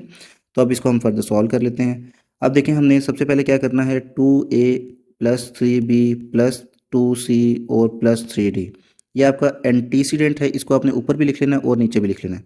2a plus 3b plus 2c plus 3d। अब जो ब्लू कलर वाला ये जो स्काई कलर में मैंने हाईलाइट किया हुआ है ये वाला जो है ये चूँकि कॉन्सिक्वेंट है इसको हमने ऊपर की तरफ ऐड करना है 2a plus 3b minus 3c minus 3d, और नीचे की तरफ आपने इसको सब्ट्रैक्ट करना है 2a plus 3b minus 2c है, ये बेसिकली 3c नहीं है ये 2c है, 2c और माइनस 3d, ठीक है। तो नीचे की तरफ हमने इसे सब्ट्रैक्ट कर दिया, ये मैंने सब्ट्रैक्शन का साइन भी लगा लिया। इसी तरह से हम राइट साइड पे भी करेंगे। पहले हम ऊपर कौन और नीचे कॉन्सिक्वेंट एंटीसीडेंट लिख लेते हैं। एंटीसीडेंट है 2a minus 3b plus 2c और माइनस 3d, और ओवर में भी लिख लेते हैं इसको 2a minus 3b plus 2c minus 3d। अब जो इसका हमारा ये इसका जो है ना इस फ्रैक्शन का जो कॉन्सिक्वेंट बनता है, ये जो मैंने स्काई कलर से हाईलाइट किया है, ये इसको हम जो है ना ऊपर ऐड कर लेते हैं और नीचे से सब्ट्रैक्ट कर देंगे। ऐड करते हैं 2a minus 3b minus 2c और प्लस 3d, और नीचे जो है ना ये हमारे पास आ जाएगा 2a minus 3b minus 2c और प्लस में 3d, ठीक है। अब हम इसको ये साइंस अप्लाई करते हैं अंदर, तो मतलब हो जाएगा ये 2a plus 3b plus 2c plus 3d plus 2a plus 3b minus 2c और माइनस 3d, क्योंकि बाहर प्लस था। अब जब प्लस मल्टीप्लाई होता है अंदर साथ नंबर्स के साथ तो उनके साइन चेंज नहीं होते हैं, ठीक है। और उसके बाद चूंकि नीचे सब्ट्रैक्शन है, नीचे वाले ये बेसिकली यहाँ पर सब्ट्रैक्शन है तो अंदर वाले सब के साइन चेंज हो जाएंगे, ठीक है। तो पहले तो हम ये एंटीसीडेंट एज इट इज़ लिख लेते हैं जो था 3b 2a plus 3b plus 2c plus 3d। अब इसका कॉन्सिक्वेंट स्टार्ट करते हैं लेकिन उनके सब साइन के चेंज कर देने हैं। तो minus 2a minus 3b plus 2c और ये प्लस 3d इक्वल्स ये हो जाएगा 2a minus 3b plus 2c minus 3d plus 2a, और यहाँ पर हमारे पास प्लस है माइनस है तो ये माइनस ही रहेगा, ठीक है। माइनस 3b माइनस 2c और ये प्लस 3d ओवर हमने यहाँ पर लगाना है तो ये बेसिकली हो जाएगा 2a minus 3b plus 2c और माइनस 3d। अब अंदर साइंस अप्लाई कर देते हैं क्योंकि यहाँ पर माइनस है तो सबके साइन चेंज हो जाएंगे। Minus 2a plus 3b plus 2c और ये -3d हो जाएगा। ठीक है, अब जो डिफरेंट साइंस वाले हैं उनको आपने कैंसिल आउट कर लेना है। तो सबसे पहले तो हमारे पास जो -2c है इस +2 के साथ कैंसिल आउट होगा और ये +3d और -3d कैंसिल आउट हो गए। इस तरह से यहाँ नीचे देख लेते हैं। नीचे हमारे पास -2a +2a के साथ कैंसिल आउट होंगे क्योंकि जिसके साथ कोई साइन नहीं होता उसके साथ प्लस होता है। तो +2a -2a के साथ कैंसिल आउट हो गए। -3b +3b के साथ कैंसिल आउट होंगे। इस तरह से राइट साइड पर हमारे पास जो +2c है ये -2c के साथ और -3d +3d के साथ, 2a -2a के साथ और 3b -3b जो है ये +3b के साथ कैंसिल आउट हो गए। बाकी कोई कैंसिल आउट हो नहीं रहा है तो हम बाकियों को एज इट इज़ लिख देते हैं। क्या बनेगा ये 2a और ये भी 2a ये हो जाएंगे हमारे पास 4a, 3b और 3b ये हो जाएंगे 6b। ठीक है, ओवर हमारे पास ये भी 2c है और ये भी 2c तो ये 4c हो जाएगा और ये भी 3d और ये भी 3d तो ये बेसिकली हमारे पास हो जाएगा +6d। ठीक है, ओवर इक्वल्स 2a और 2a ये हमारे पास 4a हो जाएंगे और ये -3b ये -6b बन जाएंगे ओवर 2c और 2c ये +4c बनेंगे और -3d और ये -3d ये हो जाएंगे -6d। अब यहाँ पर अगेन हमने ये जो है रेशोज़ को रीअरेंज करना है और रीअरेंज करने के लिए जो हम थ्योरम अप्लाई करेंगे that will be the alternendo theorem. Alternendo theorem में पहले भी बता चुका हूँ a/b = c/d है। तो अगर इस पे हम अल्टरनेटो थ्योरम अप्लाई कर दें तो ये c को हम इसका फर्स्ट फ्रैक्शन का डिनोमिनेटर बना देंगे और b को हम इसका जो है वो नोमिनेटर या फिर एंटीसीडेंट बना देंगे। ठीक है, तो एक का जो कॉन्सिक्वेंट है वो दूसरे का एंटीसीडेंट बन जाता है और दूसरे का एंटीसीडेंट जो है वो पहले का कॉन्सिक्वेंट बन जाता है। ये अगर थ्योरम अप्लाई करते हैं तो ये होता है। तो ये मैथमेटिकली भी गलत नहीं है क्योंकि हम ये वैसे भी क्रॉस मल्टीप्लाई करते हैं तो इसमें कोई हर्ज वाली बात नहीं है। अच्छा, यहाँ पर हम उसी तरह से कर लेते हैं bye applying the alternative theorem. ये हम जब अल्टरनेटिव थ्योरम अप्लाई करेंगे तो ये बेसिकली जो कॉन्सिक्वेंट है ये सॉरी एंटीसीडेंट है ये दोनों और ये जो कॉन्सिक्वेंट्स है नीचे लिखे हुए इनके अंदर चेंज आएगा थोड़ा सा। ठीक है, बेसिकली तो ये जो मैं ब्लू से हाईलाइट करने लगा हूँ इनके अंदर चेंज आना है तो किस तरह से चेंज आएगा उनको हम देख लेते हैं। हम बेसिकली इसको ये यहाँ पर ले आएंगे और ये जो एक्सप्रेशन है ये वाला इसको हम इधर ऊपर ले जाएंगे। ठीक है, कैसे होगा देखिएगा ज़रा। ये एंटीसेंट तो एज इट इज़ रहेगा 4a + 6b ओवर ये बेसिकली जो 4a है इसकी जगह पर आ जाएगा ताकि ये सिमिलर बन जाए। 4a - 6b इक्वल्स, अब ये जो चीज़ है इसको हम सेकंड फ्रैक्शन का एंटीसेंट बना देंगे यानी 4c + 6d हो जाएगा over 4c - 6d as it is ही रहेंगे। ठीक है, तो इस तरह से ये चेंजिंग्स हमने करने थे bye applying the alternative theorem. Again यहाँ पर हम कंपेरेंट डिविडेंड थ्योरम अप्लाई करेंगे। तो यहाँ पर जब हम थ्योरम अप्लाई करेंगे कंपेरेंट डिविडेंडो का तो बेसिकली हम पहले कॉन्सिक्वेंट्स लिख लेते हैं। अब ये वाले जो हमारे पास फ्रैक्शन है इसके अकॉर्डिंग हमने सॉल्व करना है। तो कॉन्सिक्वेंट्स हम पहले हम एंटीसेडेंट्स लिख लेते हैं। एंटीसेडेंट्स को हम पहले लिख लेते हैं।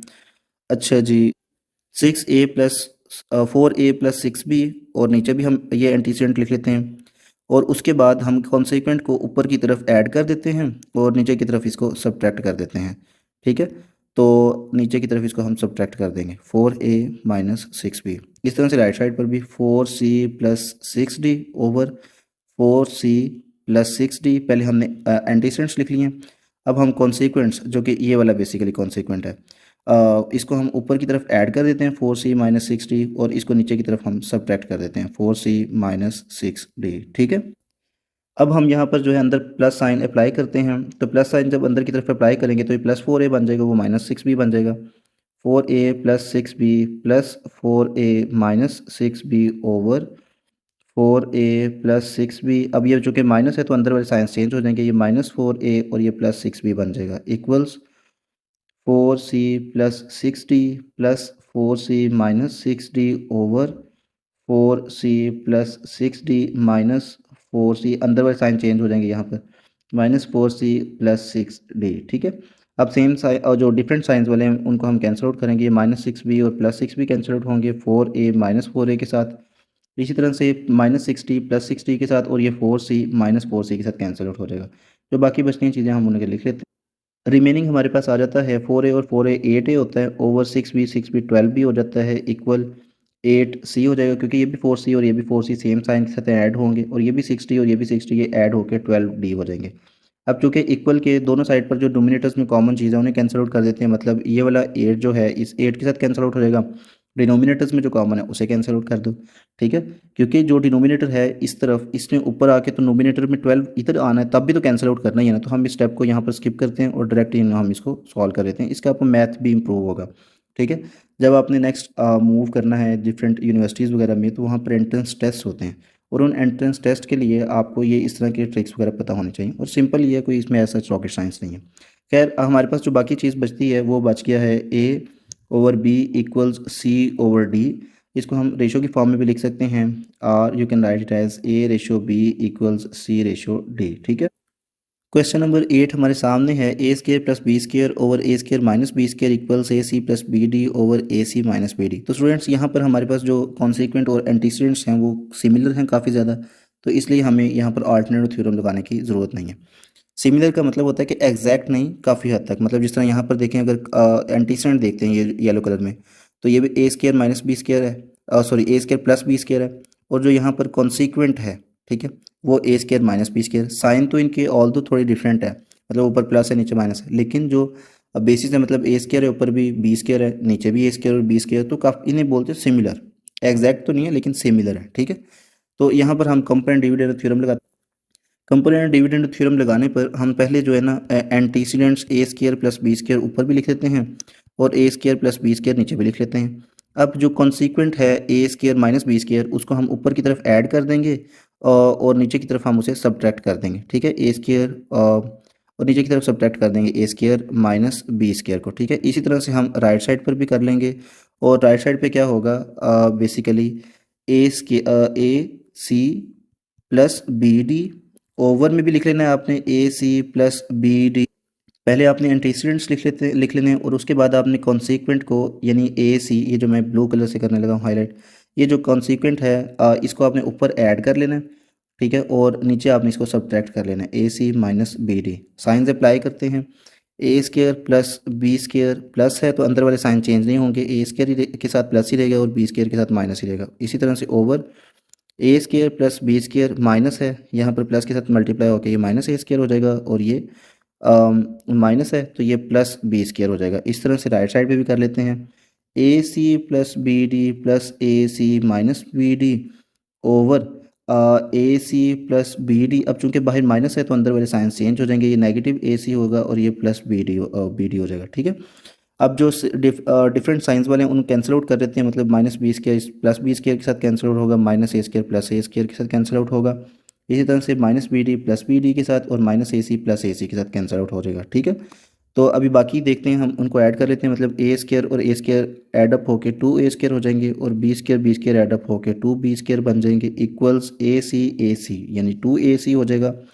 ओवर बी डी ये 2 बी डी हो जाएगा। ठीक है, और उसके बाद हम यहाँ पर फर्दर देखते हैं कौन कैंसिल आउट हो सकता है, तो यहाँ से 2 इस 2 के साथ कैंसिल आउट होगा, ये 2 के साथ कैंसिल आउट हो जाएगा। बाकी स्टूडेंट्स अगर मैं इस फ्रैक्शन को थोड़ा सा इस तरह करके लिख लूँ, मतलब ए स्केयर को ए डॉट ए लिख लेते हैं, और बी स्केयर को बी डॉट बी लिख लेते हैं, तो कोई हर्ज भी नहीं है, क्योंकि ए ने मल्टीप्लाई होकर दोबारा ए स्केयर ही बन जाए, तो इसमें कोई ऐसा फ्लॉ नहीं है। और इक्वल्स ए सी और बी डी। अब जो इक्वल के दोनों साइड पर नोमिनेटर्स में कॉमन चीज़ है वो कैंसिल आउट कर दो, ये ए यहाँ पर कॉमन है, डिनोमिनेटर्स में भी देख लो कोई चीज़ कॉमन है तो कैंसिल आउट कर दो, तो ये इस तरह से ये कैंसिल आउट हो जाएंगे। ये ध्यान से ही करना है कि ये टैक्टिक तब आपने अप्लाई करना है जब दरमियान में इक्वालिटी का साइन हो, चीज़ें मल्टीप्लाई डिवाइड हो रही हैं तो फिर आपने टैक्टिक यूज़ नहीं करना है। अच्छा, तो हमारे पास फाइनल बनता है a over b equals c by d, implies that A ratio b equals c ratio d. तो स्टूडेंट्स क्वेश्चन नंबर 2 हमारे सामने है, use componendo dividendo theorem to find the values of the following, जिसमें part 1 है x plus 2y over x minus 2y plus x plus 2z over x minus 2z। मतलब आपने क्या करना है, if x is equal to 4yz over y plus z। तो students आपको उन्होंने एक ये एक्सप्रेशन दे दी है, ठीक है, इस एक्सप्रेशन को आपने यूज़ करके ना तो बेसिकली ये वाले दोनों एक्सप्रेशंस बनाने हैं। ठीक है, x प्लस 2y भी बनाना है, और x प्लस 2y और x माइनस 2y ये भी बनाना है, और दूसरा जो एक्सप्रेशन है x plus 2z over x minus 2z ये भी बनाना है। ठीक है, तो वो कैसे हो पाएगा, मतलब यूज़ आप सिर्फ और सिर्फ इसी को कर सकते हो, ये जो एक्सप्रेशन है ना आपके पास इसी को यूज़ कर सकते हो, और इसी से आपने ये दोनों डिराइव करने हैं, मतलब ये वाला भी डिराइव करना है और दूसरा ये वाला भी डिराइव करना है। अब कैसे बन सकते हैं, तो स्टूडेंट्स ये है x प्लस 2y, तो आपने क्या करना है, x इसको मतलब थोड़ा सा ब्रेक करके लिखना है। ये 2y है ना, आपने इसमें एक 2y लेकर आना है। तो 2y कैसे ले आएगा, अगर मैं 4yz को इस तरह से लिखना चाहूँ 2y इंटू 2z, तो क्या ये इस तरह लिखा नहीं जा सकता, बिल्कुल लिखा जा सकता है। Over y plus Z as it is रहने देना है आपने, ठीक है। अब देखें 2y को अगर मैं यहाँ पर ले आता हूँ, ठीक है, मतलब ये बन जाए x ओवर 2y इक्वल क्या रह जाएगा, यहाँ पर सिर्फ 2z रह गया, 2z ओवर y प्लस जी, ठीक है। इस तरह बन गया, तो इसमें कोई हर्ज वाली बात तो नहीं है ना कि 4yz को मैंने ज़रा ब्रेक किया, और मुझे ब्रेक करने का सिग्नल कहाँ से मिला, कि किस तरह से मैंने ब्रेक करना, ये 2y से सिग्नल मिला, कि मतलब इसमें से एक फैक्टर मैंने जो 2y है ना उसको अलहदा कर लेना है, ठीक है, बाकी जो भी बचता है उसको मैंने अलहदा कर देना है, ठीक है। तो फॉर्चुनेटली 2z बच गया, उसको सेपरेट कर लेना हमने, ठीक है। अब उसके बाद 2y को मैं यहाँ पर ले आया हूँ, ठीक है। अब इसके अंदर आपने कंपोनेंटो डिविडेंडो थ्योरम लगाना है, ठीक है। ये जो मेरे पास एक एक्सप्रेशन है, अब कैसे आएगा वो कंपोनेंट डिविडेंडो थ्योरम, हम यहाँ पर ऐसा करते हैं कि राइट साइड लेफ्ट साइड पे पहले अप्लाई कर लेते हैं। तो ऊपर भी हम पहले एंटीसीडेंट लिख लेते हैं, नीचे भी एंटीसीडेंट लिख लेते हैं, और जो कंसीक्वेंट बनता है इस फ्रैक्शन का, ये कंसीक्वेंट बनता है, इस कंसीक्वेंट को हम ऊपर ऐड कर लेते हैं और नीचे सब्ट्रैक्ट कर लेते हैं। अब राइट साइड पे भी इस तरह से अप्लाई कर लेते हैं, 2z जो एंटीसीडेंट है इसको ऊपर नीचे पहले लिख लेना है हमने, फिर जो कंसीक्वेंट बनता है उसको ऊपर हमने ऐड कर लेना है और नीचे हमने सब्ट्रैक्ट कर देना है, ठीक है। तो y प्लस जी, ठीक है। फर्दर साइन अप्लाई करने पर 2z प्लस वाई प्लस जी ओवर 2z माइनस, तो अंदर वाले साइन चेंज हो जाएंगे, तो ये माइनस वाई बन जाएगा और ये माइनस जी बनेगा, एंड इक्वल्स यहाँ पर लिख लेते हैं 2z और ये भी z, तो ये मिलके 3z बन जाएगा प्लस वाई ओवर, अब ये देखिए स्टूडेंट्स, ये 2z प्लस है और ये माइनस जी है, तो मतलब ये 2 में से ये -1 कैंसिल आउट हो जाएगा, तो बाकी सिर्फ 1z बचेगा, तो मैं लिख देता हूँ z माइनस वाई, ठीक है। And it is equal to x plus 2y over x minus 2y। तो स्टूडेंट्स यहाँ पर जो एक एक्सप्रेशन था ना ये वाला, इसकी वैल्यू तो मुझे मिल गई है, x plus 2y over x minus 2y की वैल्यू क्या है, ये वाली वैल्यू इसकी मुझे मिल गई है, ठीक है। तो स्टूडेंट्स जैसे कि मैं पहले भी बता चुका हूँ आप कि मैंने इसी x equals 4yz over y plus z को यूज़ करके दोनों एक्सप्रेशंस बनाने हैं, तो ये वाला एक्सप्रेशन तो मैंने बना लिया है। अब ये वाला एक्सप्रेशन जो है ना वो मैंने बनाना है इसको यूज़ करके, ठीक है। अब वो कैसे बनता है वो देखिएगा ज़रा ध्यान से, कि इसको मैं दोबारा ब्रेक करता हूँ इस तरह से, मतलब ये लिखा हुआ है ना x equals 4yz over y plus z. अब मेरे पास यहाँ पर मैंने देखना लिखा हुआ क्या चीज़ है, ये वाली चीज़ क्या है, 2z है, ठीक है। तो इसमें से मैंने 2z को सेपरेट करना है, ठीक है, और बाकी कितनी चीज़ बच गई, अब मैं 2 को किससे मल्टीप्लाई करूँ कि 4 बने 2 से, अब बाकी क्या चीज़ बच गई यहाँ पर, सिर्फ y, ठीक है। तो 2z मेरे पास आ गया, ये मेरे पास मेन चीज़ आनी चाहिए थी, बाकी जो भी चीज़ फैक्टर बचता है उसको आपने सेकंड ब्रैकेट के अंदर लिख लेना है, over y plus Z as it is, ठीक है। x, अब आपने इस 2z को पकड़ना है और इसका डिनोमिनेटर बना देना है, तो इसमें भी कोई हर्ज नहीं है, ठीक है। तो यहाँ पर मैं ऐसे ही करता हूँ, इसका ये डिनोमिनेटर बना देता हूँ, ठीक है। तो ये बेसिकली बनेगा x over 2z equals to Y over Y plus. तो स्टूडेंट्स अब यहाँ पर आपने कंपोनेंट और डिविडेंड थ्योरम लगाना है, और वो किस तरह से लगेगा, यहाँ पर आपने पहले लेफ्ट साइड पे, मतलब ये बेसिकली इस तरफ, ठीक है, तो एक्स एंटीसेंट्स पहले लिख लेने, और जो कॉन्सिक्वेंट है ये वाला इसको आपने ऊपर से ऐड कर देना है आपने 2z, और नीचे आपने सब्ट्रैक्ट कर लेना, ठीक है। यहाँ तक हम जितने भी क्वेश्चन हमारे हुए हैं ना, इन सब में हमने कंपोनेंट और डिविडेंड थ्योरम की दो फॉर्म्स मैंने आपको समझाई थी जब मैंने कंपोनेंट डिविडेंड थ्योरम को एक्सप्लेन किया था। तो फर्स्ट फॉर्म को अभी तक हम यूज़ कर रहे हैं, सेकंड फॉर्म भी इसकी है, उसको हम नेक्स्ट कुछ क्वेश्चंस में यूज़ भी करेंगे। खैर यहाँ पर क्या होगा, बेसिकली x प्लस 2z और x माइनस 2z बन गया। इसी तरह से हम लेफ्ट साइड पे भी, और सॉरी राइट साइड पे भी इसको देख, तो ये पहले मैंने 2y ओवर 2y दोनों एंटीसेंट ऊपर नीचे लिख लिए हैं। अब मैं जो इनके कॉन्सिक्वेंट बनते हैं उसको ऊपर हम ऐड कर दूंगा और नीचे सब्ट्रैक्ट करूंगा, तो ये मैंने कॉन्सिक्वेंट्स भी मेंशन कर दी। तो ये स्टूडेंट्स यहाँ पर मैंने लिख लिया, बेसिकली साइन अंदर अप्लाई कर दिए हैं, तो बेसिकली हो जाएगा 2y और y मिलके ये 3y बन जाएंगे, और plus Z as it is over 2y minus Y, ये y आ जाएगा यहाँ पर, और plus Z as it is, ठीक है। तो x plus 2z over x minus 2z, ये दोनों मेरे पास एक्सप्रेशन आ गए हैं जो ये क्वेश्चन के अंदर गिवन थे ना, ये वाले x plus 2y over x minus 2y plus x plus 2z over x minus 2z। तो मेरे पास x प्लस 2y की वैल्यू भी आ गई है, ये आप देख सकते हैं यहाँ पर। ये जो फर्स्ट इक्वेशन बनी है यहाँ पर x plus 2y over x minus 2y की वैल्यू है ये, ठीक है। और x प्लस टू जी ओवर x माइनस टू जी की वैल्यू भी ये आ गई, ये सेकंड एक्सप्रेशन बन गया। ठीक है। लेकिन स्टूडेंट्स अगर आपने यहाँ पर एक और चेंज करना है, मतलब यहाँ पर अगर आप इसका डिनोमिनेटर देखें तो वो बनता है z माइनस वाई। ठीक है। और इसका अगर हम देखें तो यहाँ पर है y प्लस, बल्कि यहाँ पर एक थोड़ा सा चेंज है। ये बेसिकली यहाँ पर y प्लस जी था, तो वो जो है ना वो y माइनस जी लिखा गया है। तो ये बेसिकली जब साइन अंदर मल्टीप्लाई होगा तो ये माइनस प्लस प्लस के साथ मल्टीप्लाई होगी तो माइनस वाई बन जाएगा। लेकिन जब ये माइनस इस प्लस वाई के साथ प्लस जी के साथ मल्टीप्लाई होगा तो ये इसको माइनस बना देगा। ठीक है। तो ये y two y minus y y आ गया और आगे माइनस जी यहाँ पर आ गया। ठीक है। तो ये एक चीज़ थी। अब उसके बाद देखें कि यहाँ पर जो हमारे पास जी माइनस वाई बन रहा है इस फर्स्ट इक्वेशन में, और जो सेकंड इक्वेशन है उसके अंदर ये बन रहा है वाई माइनस सी। ठीक है। तो अगर आपने इनके डिनोमिनेटर्स सेम करना चाहते हैं आप, तो वो किस तरह से हो सकते हैं, मैं इसको आप जो है ना थोड़ा सा एक्सप्लेन कर देता हूँ। बेसिकली आपने करना क्या है, आपने यहाँ पर 3y प्लस जी, इसमें से कोई चीज़ कॉमन नहीं तो प्लस वन आप कॉमन ले लो इसमें से। ठीक है। प्लस वन कॉमन लिया जा सकता है क्योंकि प्लस से अगर मल्टीप्लाई करोगे तो अंदर वाले साइन चेंज नहीं होंगे, वन से मल्टीप्लाई करोगे तो नंबर्स चेंज नहीं होंगे। लेकिन नीचे जो आपने कॉमन लेना है ना वो माइनस वन कॉमन लेना है। क्यों? ताकि जो आपके पास ये प्लस वाई है ये नेगेटिव वाई बन जाए। ठीक है। और जो माइनस जी है ये प्लस जी बन जाए। ठीक हो गया। अब ये जो माइनस और प्लस आपस में सॉल्व होंगे तो ये माइनस आ जाएगा और पूरी फ्रैक्शन के साथ, तो ये बन जाएगा 3y प्लस जी ओवर जी माइनस वाई। तो हमारे पास x प्लस टू जी ओवर x माइनस टू जी की ये वैल्यू आ गई। ठीक है। इसको हम लिख भी लेते हैं। मतलब x plus two ji over x minus two Z equals negative of 3y plus ji over ji minus Y. ठीक है। तो मतलब ये मेरे पास x प्लस टू वाई और x माइनस टू वाई की भी वैल्यू आ गई है ये वाली। ठीक है। और x प्लस टू जी ओवर x माइनस टू जी की भी वैल्यू आ गई है। अब देखना है कि अब हमने इन दोनों इक्वेशंस के दरमियान में, इन दोनों इक्वेशंस के दरमियान रिलेशन क्या है। रिलेशन अगर हम देखें तो ऊपर देख सकते हैं कि ये दोनों इक्वेशंस ऐड हो रही हैं। ठीक है। इन दोनों के दरमियान में जो रिलेशन है दैट इज़ द एडिशन। ठीक है। तो आपने ऐसा करना है कि इन दोनों को ऐड कर लेना है। ठीक है। जो लेफ्ट साइड्स हैं वो आपस में ऐड हो जाएंगी, तो राइट साइड्स आपस में ऐड हो जाएंगी। तो फिर हम ऐसा करते हैं कि इन दोनों इक्वेशंस को ऐड कर दें। अब इन दोनों इक्वेशंस को हम किस तरह से ऐड करेंगे, बेसिकली आपने लिख देना है that add equation one and three. ठीक है। आपने इन दोनों इक्वेशंस को ऐड कर देना है। और वो कैसे थ्री बनी थी ये मैंने इसी को हमने थ्री बोला था ना। ठीक है।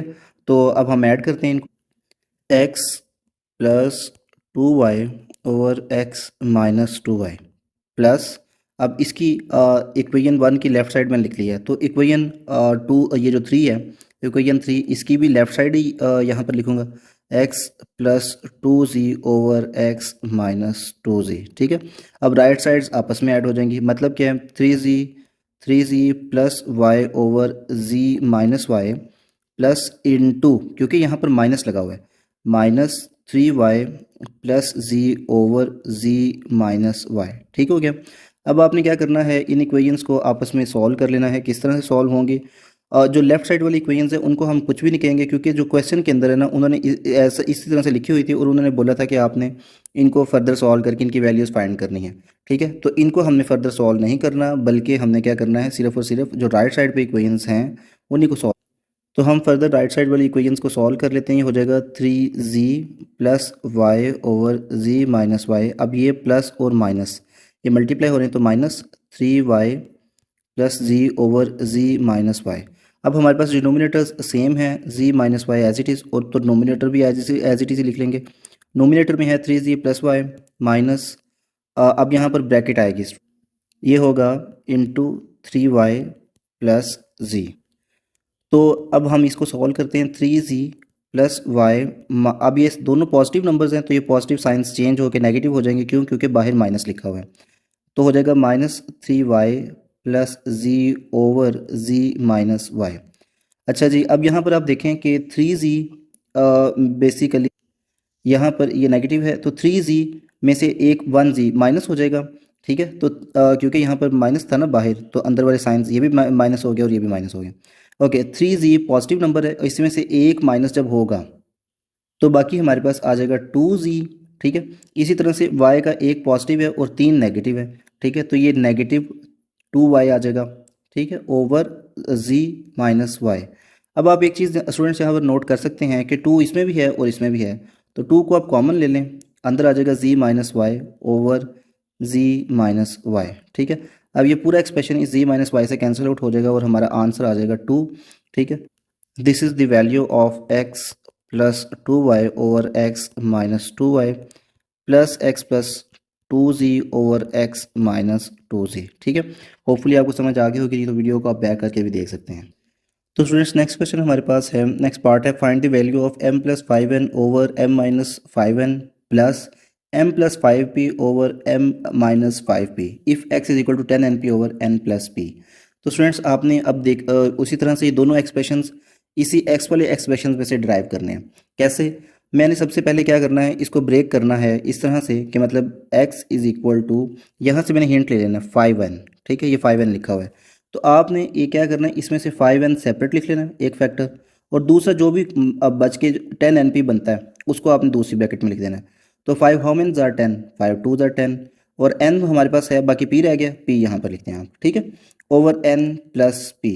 अब मैंने फाइव एन, ये देखें आप, ये फाइव एन है ना, तो ये फाइव एन को मैंने एक्स के नीचे ले आना है, तो ये हो जाएगा हमारे पास x over five n equals to p, क्योंकि हमारे पास राइट साइड पे अब सिर्फ ऊपर टू पी बचा है, तो टू पी लिख लेते हैं ओवर एन प्लस पी।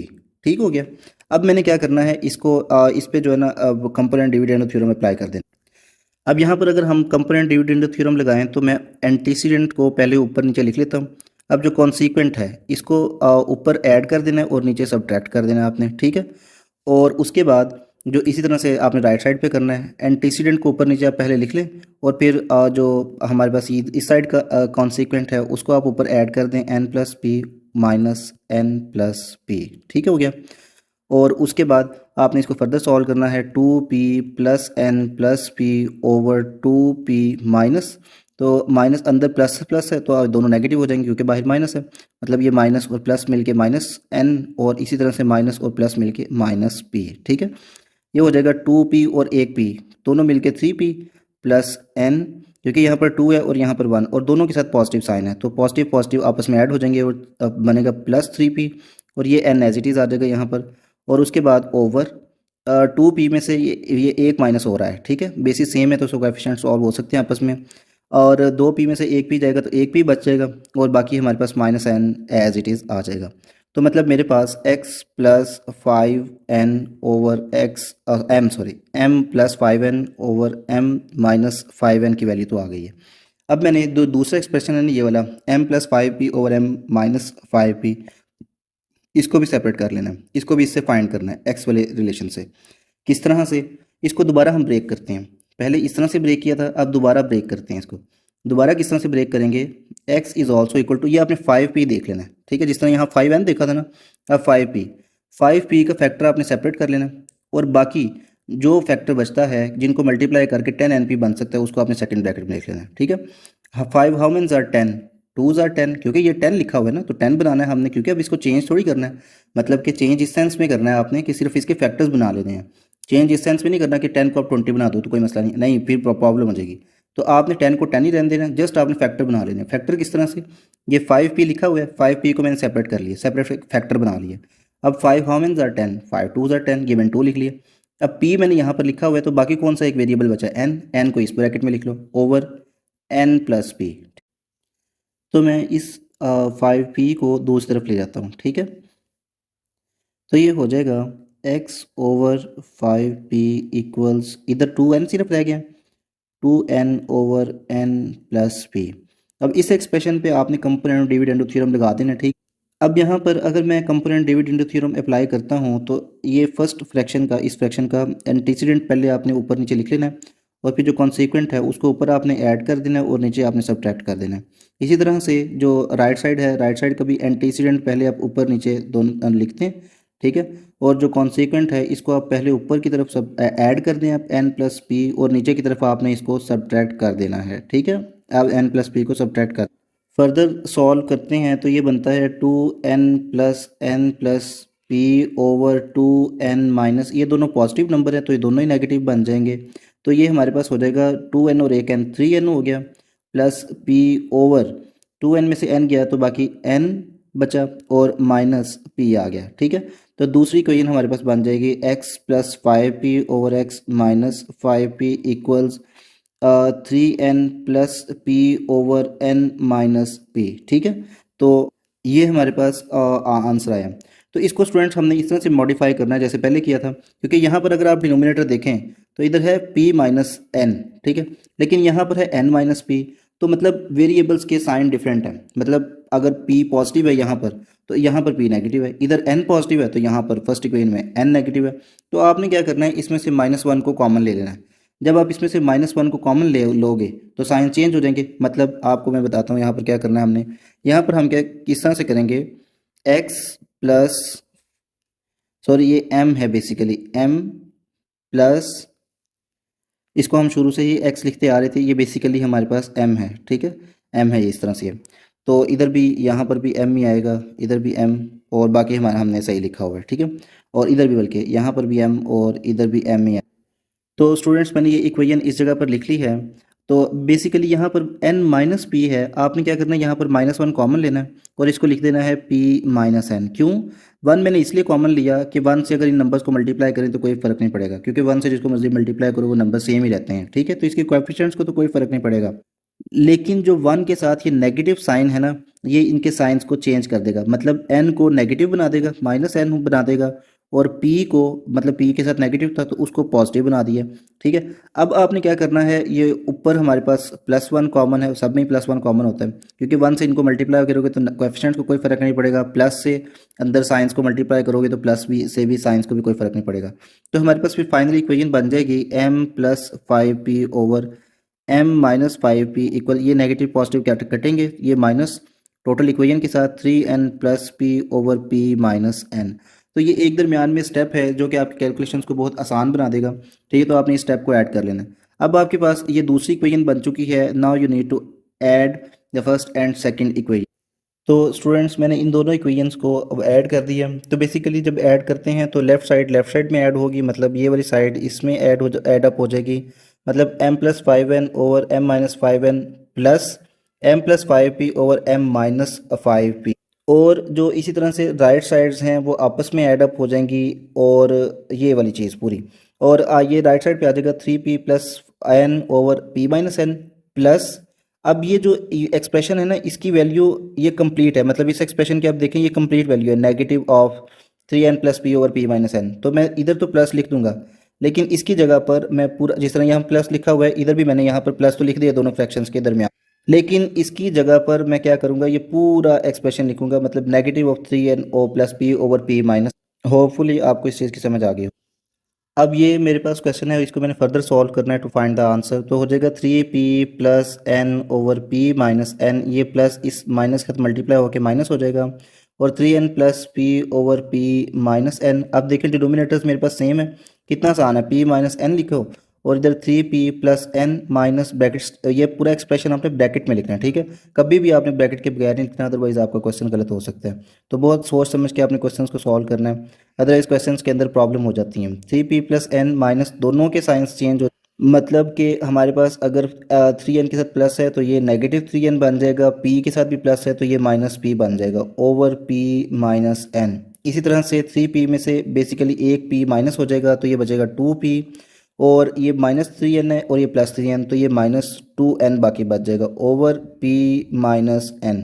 तो स्टूडेंट्स आप देख सकते हैं इन दोनों में 2 कॉमन है, p माइनस n ओवर, इसमें भी 2 था और इसमें भी 2 मैंने कॉमन ले लिया, ओवर p माइनस n आ जाएगा। अब ये पूरा एक्सप्रेशन p माइनस n इसके साथ कट जाएगा और बाकी हमारे पास आंसर आ जाएगा 2, मतलब कि this is the value of m plus 5n over m minus 5n plus m plus 5p over m minus 5p, ये इसकी वैल्यू आ गई and this is the answer.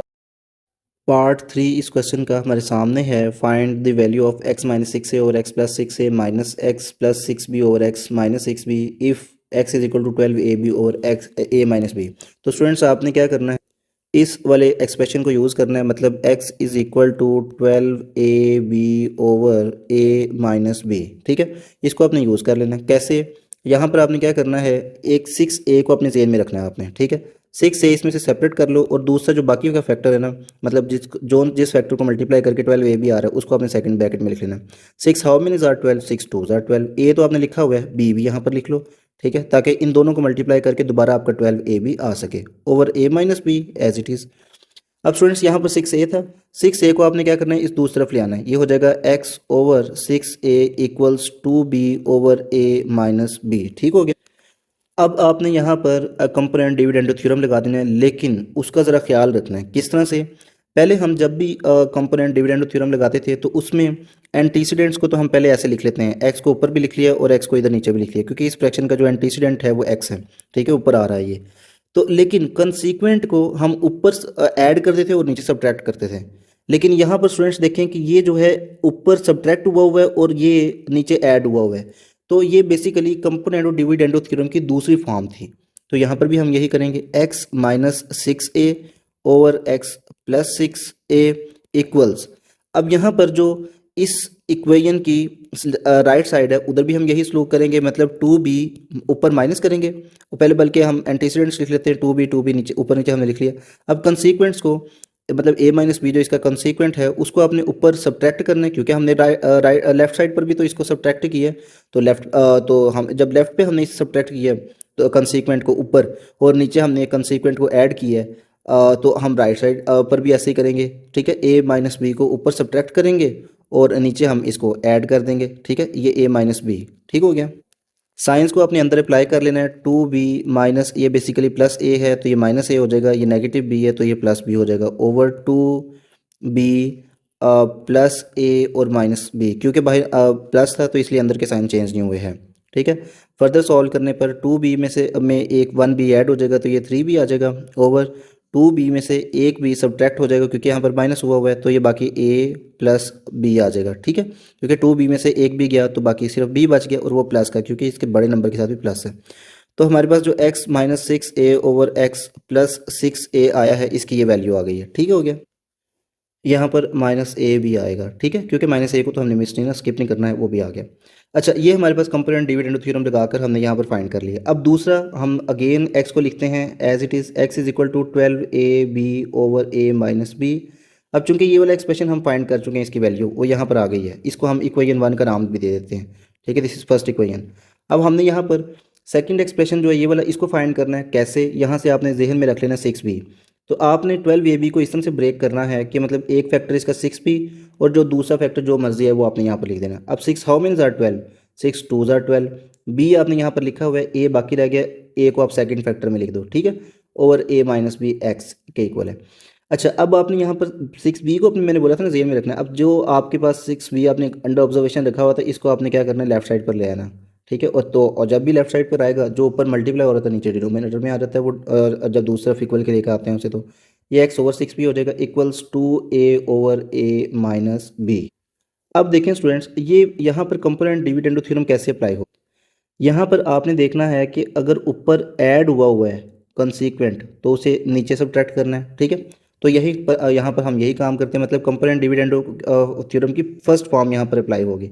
मतलब आपने क्या करना है, जिस तरह लेफ्ट साइड पे यही फ्रैक्शन लिखी हुई है x ओवर b, तो इसका एंटीसीडेंट बनता है x, उसको आपने ऊपर नीचे लिख लेना है। अब चूंकि यहाँ पर प्लस ऊपर हुआ है तो आपने क्या करना है, कंसीक्वेंट को ऊपर ऐड कर लेना है तो और नीचे सब्ट्रैक्ट कर लेना है। इसी तरह से राइट साइड पे भी 2a हमारे पास एंटीसीडेंट है वो पहले आपने लिख लेना है, और जो कंसीक्वेंट है a माइनस बी इसको आपने ऊपर ऐड करना है, क्योंकि लेफ्ट साइड पर भी ऊपर ऐड ही किया था ना कंसीक्वेंट को, तो राइट साइड पे भी इक्वालिटी है, तो जो काम आपने लेफ्ट साइड पे करना है वही आपने राइट साइड पे भी करना है, a माइनस बी हो जाएगा over minus a minus B होगा, ठीक हो गया। फर्दर अंदर साइंस को अप्लाई करते हैं, ये हो जाएगा 2a plus a minus B over 2a minus a plus B. क्यों इस तरह साइन चेंज हुए नीचे, क्योंकि बाहर माइनस है, अंदर वाले साइन चेंज हो जाएंगे, माइनस प्लस माइनस a हो जाएगा, माइनस माइनस प्लस b आ जाएगा, ठीक हो गया। फर्दर सॉल्व करते हैं तो ये हो जाएगा 2a और एक और a मिलके ये हमारे पास 3a बन जाएगा। इस तरह से ये आ जाएगा 3a minus B over 2a में से जब एक a सब्ट्रैक्ट होगा तो ये a और साथ में b जो है वो ऐड हो रहा है, ठीक है, तो ये आ जाएगा 3a minus b over a plus B, और ये किसके इक्वल आया है, x plus 6b over x minus 6b के। ठीक है, तो ये मेरे पास दूसरी फ्रैक्शन बन गई। अब आपने इनको फर्दर किस तरह से सॉल्व करना है, वो चीज़ नेक्स्ट स्टेप अब आ गया, वो हमें ये बताएगा। ठीक है, कि यहाँ पर ऑपरेशन कौन सा अप्लाई होना है, कि मतलब आपने जो दोनों इक्वेशंस हैं इन्हें ऐड करना है, सब्ट्रैक्ट करना है। तो यहाँ पर चूंकि सब्ट्रैक्शन का साइन लिखा हुआ है, तो आपने क्या करना है, subtract second equation from the first equation. यहाँ पर जब आप सब्ट्रैक्ट करोगे तो किस तरह से सब्ट्रैक्ट होंगे, बेसिकली जो लेफ्ट साइड्स हैं वो आपस में सब्ट्रैक्ट हो जाएंगी, जो राइट साइड है वो आपस में सब्ट्रैक्ट हो जाएगी। क्योंकि फर्स्ट इक्वेशन में से सब्ट्रैक्ट करना है तो फर्स्ट इक्वेशन पहले लिख लेते हैं, x minus 6a over x plus 6a। अब इसका जो सेकंड इक्वेशन है उसकी लेफ्ट साइड को चूंकि सब्ट्रैक्ट करना है तो यहाँ पर minus sign, x minus 6b over x, sorry ऊपर प्लस है, x plus 6b over x minus 6b। Right side वाली चीज़ें, राइट साइड वाली चीज़ राइट साइड में से सब्ट्रैक्ट होगी, क्योंकि फर्स्ट इक्वेशन में से सब्ट्रैक्ट करना है सेकंड को, तो फर्स्ट को हम पहले लिख लेते हैं 3b minus a over a plus B minus 3a minus B over a plus b.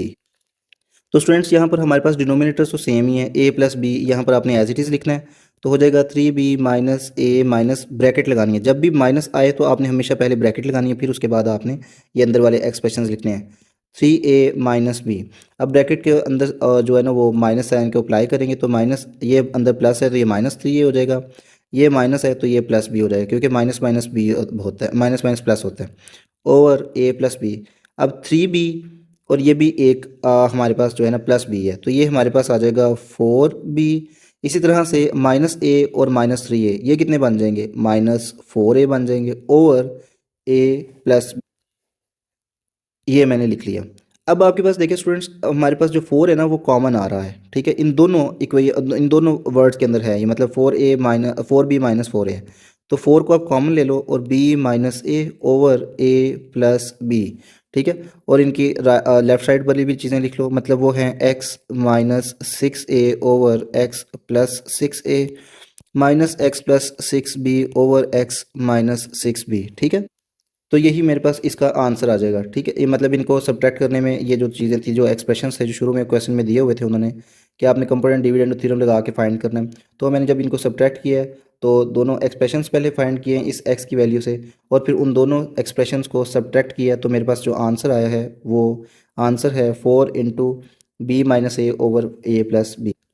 Part 4 हमारे सामने है, find the value of x minus 3y over x plus 3y minus x plus 3z over x minus 3z if x is equal to 3yz over y minus z। ठीक है, तो स्टूडेंट्स again हम इसी expression को use करेंगे x को to find these both expression. तो यहाँ पर मैंने x की वैल्यू लिख ली है, that is 3yz over y minus z। अब आपने स्टूडेंट्स क्या करना है, इस 3y को अपने जेहन में रखना है। ठीक है, आपने 3y का एक अलहदा फैक्टर बना देना है, और जो बाकी चीज़ है z उसका अलहदा फैक्टर बना देना है, क्योंकि इन दोनों को मल्टीप्लाई करें तो आना तो फिर भी यही 3yz है, तो ब्रेक करके लिख दो आप। ब्रेक मैंने क्यों किया है, क्योंकि ये 3y यहाँ पर ब्रेक हुआ हुआ है। ठीक है, और यहाँ पर है y minus z is equal to x. अब आपने क्या करना है, इस 3y को इसका डिनोमिनेटर बना देना है, x ओवर 3y। क्यों डिनोमिनेटर बनाया, इक्वल के एक साइड पर जो चीज़ मल्टीप्लाई हो रही होती है दो साइड पे अगर उसको लेकर आएंगे तो डिवाइड हो जाएगी। ठीक है, तो ये x ओवर 3y बन गया equals z over y minus z। अब आपने क्या करना है, यहाँ पर कंपोनेंट डिविडेंड थ्योरम अप्लाई करना है। जब हम कंपोनेंट डिविडेंड थ्योरम अप्लाई करेंगे स्टूडेंट्स, आपने देख लेना है कि कंपोनेंट डिविडेंड थ्योरम की कौन सी फॉर्म, फर्स्ट फॉर्म या सेकंड फॉर्म अप्लाई हुई हुई है। फर्स्ट फॉर्म में हम कंसीक्वेंट को ऊपर ऐड और नीचे सब्ट्रैक्ट करते हैं, सेकंड फॉर्म में ऊपर सब्ट्रैक्ट और नीचे ऐड करते हैं कंसीक्वेंट को। तो यहाँ पर चूंकि कंसीक्वेंट की ये कंपोनेंट डिविडेंड की सेकंड फॉर्म, मतलब कि कंसीक्वेंट ऊपर सब्ट्रैक्ट और नीचे ऐड हुआ है, तो आपने राइट और लेफ्ट दोनों साइड्स पर यही काम करना है। ठीक है, लेफ्ट साइड पे क्या होगा, पहले आप एंटीसीडेंट्स लिख लें ऊपर नीचे। अब आपके पास जो कंसीक्वेंट है इसको ऊपर आपने सब्ट्रैक्ट करना है और नीचे आपने इसको ऐड कर देना है। ठीक है, x माइनस 3y और x प्लस 3y, क्योंकि ये एग्जैक्ट एक्सप्रेशन बनाना होता है हमने। ठीक है, अच्छा जी, उसके बाद z है, और जिस तरह यहाँ पर हमने कंसीक्वेंट को ऊपर सब्ट्रैक्ट और नीचे ऐड किया है, इस तरह से यहाँ पर जो कंसीक्वेंट है y माइनस जी, इसको भी हमने ऊपर सब्ट्रैक्ट और नीचे ऐड करना है। पहले मैंने दोनों एक्सप्रेशंस लिख लिए हैं। ठीक है, एंटीसीडेंट्स लिख लिए हैं। एंटीसीडेंट लिखने के बाद कंसीक्वेंट को हम ऊपर सब्ट्रैक्ट करेंगे, ये y माइनस जी हो जाएगा, और नीचे ये ऐड हो जाएगा y माइनस जी। ठीक है, फर्दर सॉल्व करने पर z जो कि बाहर माइनस है तो अंदर वाले साइंस चेंज हो जाएंगे, माइनस y और प्लस z हो जाएगा, over z plus y minus जी।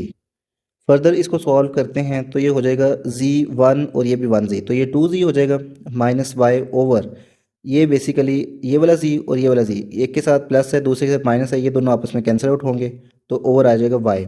मतलब x minus three y over x plus three y की वैल्यू ये हमारे पास आ गई। इसको हम फर्स्ट इक्वेशन का नाम दे देंगे, ठीक है, और सेव कर लेते हैं यहीं पर। अब नेक्स्ट वाला एक्सप्रेशन फाइंड कर लेते हैं। नेक्स्ट वाला एक्सप्रेशन था हमारे पास ये वाला, ठीक है, इसको फाइंड कर लेते हैं। अगेन स्टूडेंट वही इंस्ट्रक्शन है कि आपने इस थ्री जी को अपने जेन में रखना है, ठीक है, और दोबारा से यही वैल्यू लिखें, x is equal to three y z over y minus z, और इसे ये वैल्यू निकाल लें। आप कैसे निकालेंगे, ये हो जाएगा, आपने क्या करना है, यहाँ से थ्री जी को सेपरेट करना है, ठीक है, थ्री जी सेपरेट कर लिया, बाकी कितनी चीज़ बची है, सिर्फ वाई बचा है, वाई को आपने सेकंड फैक्टर बना लेना है, और y minus z as it is, ये एक्स आ गया। अब आपने थ्री जी को एक्स का जो है ना वो डिनोमिनेटर बना देना है, क्योंकि एक चीज़ अगर एक तरफ मल्टीप्लाई हो रही है तो दूसरी तरफ जाके इक्वल के दूसरी तरफ जाके वो डिवाइड हो जाती है। तो ये थ्री जी इधर आ गया, इक्वल सिर्फ वाई ओवर वाई माइनस जी ही बचा है। अब आपने यहाँ दोबारा कंपोनेंट डिविडेंड थ्योरम अप्लाई करना। यहाँ पर जब कंपोनेंट डिविडेंड थ्योरम लगाएंगे तो ये हो जाएगा एक्स। अब देखिए किस तरह से लगाना है, इसकी फर्स्ट फॉर्म या सेकंड फॉर्म।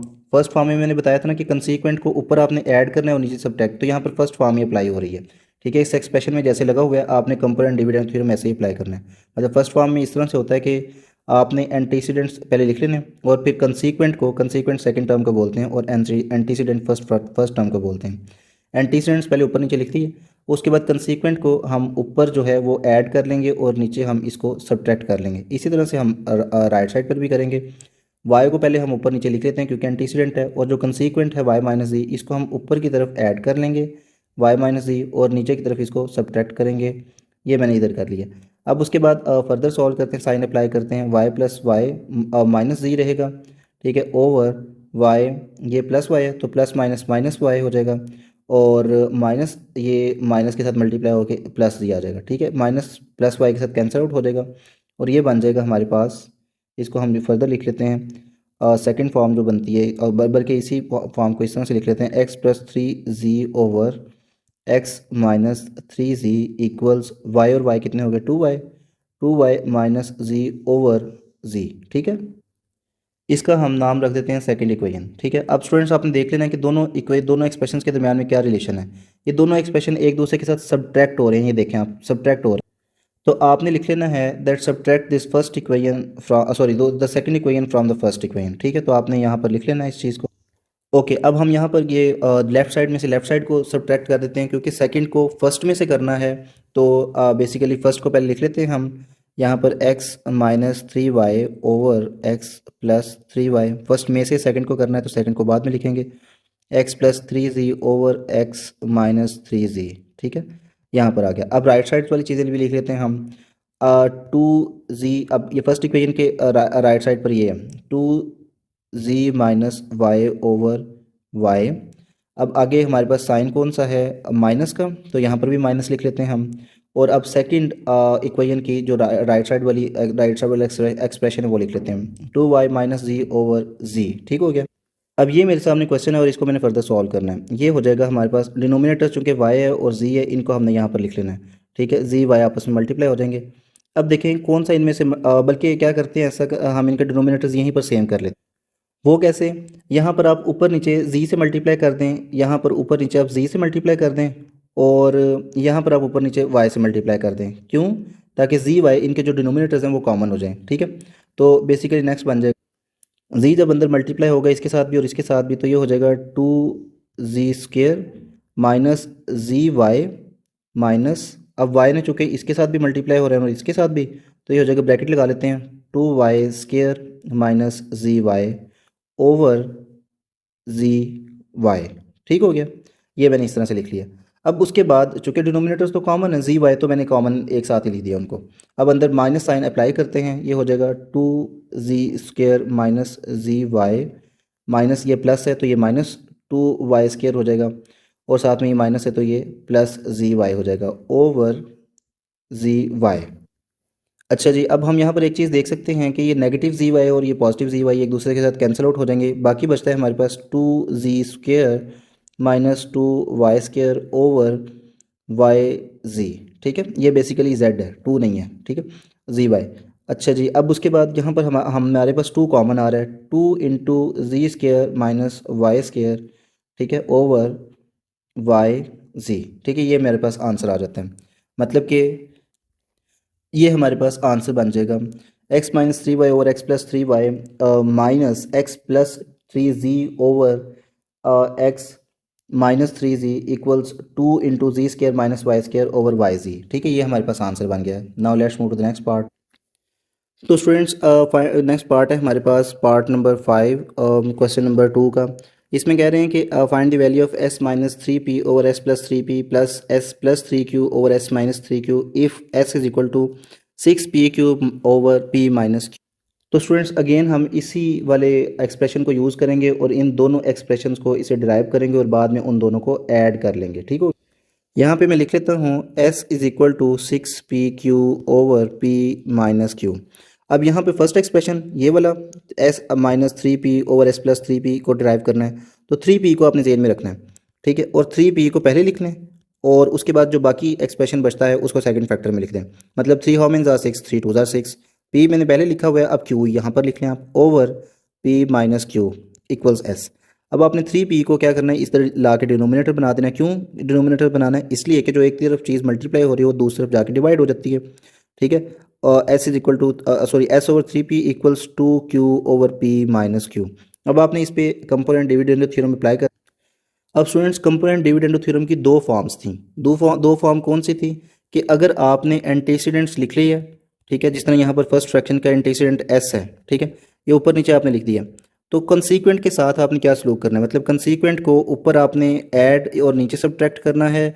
ये फर्स्ट फॉर्म थी। और दूसरी फॉर्म ये थी कि कंसीक्वेंट को ऊपर सब्ट्रैक्ट और नीचे ऐड करना है।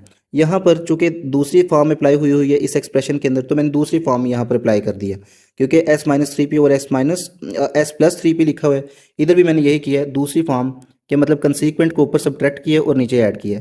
राइट साइड पे भी यही करेंगे हम, 2q और इधर भी 2q एंटीसीडेंट्स पहले लिख दिए। अब ये जो कंसीक्वेंट है इसको हमने ऊपर सब्ट्रैक्ट करना है p माइनस क्यू और नीचे हमने ऐड करना है। ठीक है, p माइनस क्यू। उसके बाद ये 2q minus p plus q हो जाएगा ओवर 2q प्लस, अब अंदर वाले साइन सेम ही रहेंगे, plus p minus q। Further solve करते हैं तो ये 2q और ये q, ये 3q हो जाएगा और माइनस p ओवर ये बेसिकली 2q में से 1q सब्ट्रैक्ट होके रिमेनिंग q ही बच जाएगा और बाकी है p आपके पास। ठीक हो गया। बहुत ध्यान से सोच समझ के स्टूडेंट्स आपने क्वेश्चन को जहन में रखना है अपने। तो क्वेश्चन को अगर आप अपने जहन में रखेंगे ध्यान से देख के, तो फिर कोई प्रॉब्लम नहीं होगी। अदरवाइज़ आपके पास प्रॉब्लम्स हो सकती हैं इस क्वेश्चन के अंदर। और ये एक्सरसाइज भी इंपॉर्टेंट है, अक्सर यहाँ से बोर्ड में भी लॉन्ग क्वेश्चन आता है। तो आपने क्वेश्चन को जहन में रखना है कि भाई क्वेश्चन में कंपोनेंट डिविडेंड थ्योरम किस तरह से अप्लाई हुआ है, उसकी फर्स्ट फॉर्म में अप्लाई हुई है, सेकंड फॉर्म में अप्लाई हुई है, तो वही आपने अप्लाई करनी है और जैसे जैसे दिए हुए हैं फैक्टर्स वैसे वैसे उनको आपने फाइंड कर लेना। Now let's find the value of the second expression. The second expression is s plus 3q और s minus 3q। अगेन आपने यही s की वैल्यू लिखनी है, s is equal to 6pq over p minus q। तो ये हो जाएगा, इस तरह से ब्रेक करना है। ये 3q को आपने जो है ना 6pq में से सेपरेट कर लेना है। एक फैक्टर बन गया 3q, दूसरा क्या बनता है 3 2 ज़र 6 होता है ना, ये 6 तो अब बनाना है हमने, तो 3 2 ज़र 6 और बाकी q तो मैंने लिखा हुआ है, p को आप यहाँ पर लिख लें। ठीक है, और p माइनस क्यू s एक इक्वल है। अब 3q को आप यहाँ पर डिनोमिनेटर बना दें। क्यों? क्योंकि इधर नोमिनेटर में है तो इक्वल के दूसरी तरफ जाके डिनोमिनेटर बन जाएगा। ठीक है, तो बाकी यहाँ पर एक ही फैक्टर बचता है 2p over p minus Q. अब आपने क्या करना है, इसमें अप्लाई करना है कंपोनेंट डिविडेंड। अप्लाइंग कंपोनेंट और डिविडेंडो थ्योरम किस तरह से करने के देखें, अगर यहाँ पर अब फर्स्ट फॉर्म अप्लाई हुई है कंपोनेंट डिविडेंडो थ्योरम की, मतलब आपने एंटीसीडेंट्स जो फर्स्ट फ्रैक्शन के हैं वो तो एज इट इज़ लिख देने हैं ऊपर नीचे। ये वाली फ्रैक्शन पहले हम सॉल्व करने जा रहे हैं, s ओवर 3q एंटीसीडेंट लिख लिया। अब कंसीक्वेंट जो है वो ऊपर ऐड और नीचे सब्ट्रैक्ट हुआ है, आपने यहाँ पर भी ऐसे ही करना है। आपने कंसीक्वेंट को ऊपर ऐड कर लेना है और नीचे उसको आपने सब्ट्रैक्ट कर लेना है। और यही वाली चीज़ आपने राइट साइड पर भी करनी है कि 2p जो एंटीसीडेंट है उसको तो पहले आप लिख लें, और जो कंसीक्वेंट है ये p माइनस क्यू, इसको आप ऊपर ऐड कर लें p माइनस क्यू, और नीचे आपने इसको सब्ट्रैक्ट करना है। ठीक है, p माइनस क्यू, ब्रैकेट नहीं हटानी है, ब्रैकेट लाजमी लगानी है आपने, अदरवाइज क्वेश्चन के अंदर प्रॉब्लम हो जाएगी। 2p प्लस तो ब्रैकेट के साइन चेंज नहीं होंगे, p माइनस क्यू। इसी तरह से 2p माइनस ब्रैकेट के साइन चेंज हो जाएंगे, मतलब प्लस माइनस माइनस हो जाएगा और ये माइनस p आ जाएगा, और माइनस माइनस प्लस हो जाएंगे और ये प्लस q आ जाएगा। अच्छा जी, तो ये अगर हम इसको फर्दर सॉल्व करते हैं तो s plus 3q over s minus 3q की वैल्यू आ जाएगी 2p और p ऐड होके 3p हो जाएंगे और माइनस q। इसी तरह से 2p में से एक p कैंसिल आउट होगा तो बाकी p बच जाएगा और ये q एज इट इज़। ठीक है, तो यहाँ पर भी देखें, अगर हम denominator p plus q plus p है, अगर हम इसको दोनों ही चूँकि पॉजिटिव नंबर्स है ना, ये p भी हमारे पास पॉजिटिव है, q भी पॉजिटिव है, तो अगर हम इसको इस तरह से लिख देते हैं, मतलब इसको q प्लस p की बजाय p प्लस q लिख दें, तब भी तो आंसर सेम ही रहेगा, कोई फ़र्क नहीं पड़ेगा। ठीक है, इस तरह टू क्यू में से एक क्यू गया तो प्लस क्यू बचा और plus p as it is यहाँ पर लिखा हुआ है, तो इसमें ऐसा कोई डिफरेंस नहीं आया। तो ये हमारे पास आसानी हो गई कि मतलब यहाँ पर भी p प्लस क्यू है डिनोमिनेटर, और ये सेकंड इक्वेशन जो है, सेकंड इक्वेशन बनी है, इसके अंदर भी जो डिनोमिनेटर है वो p प्लस क्यू है। अब देख लेना आपने कि इन दोनों इक्वेशंस को किस तरह से ट्रीट किया गया क्वेश्चन में यहाँ पर इन दोनों को ऐड किया गया। ठीक है, तो आपने भी इन दोनों इक्वेशंस को ऐड ही कर लेना है। ठीक है, यहाँ पर आपने लिखना है ऐड इक्वेशन 1 एंड 2।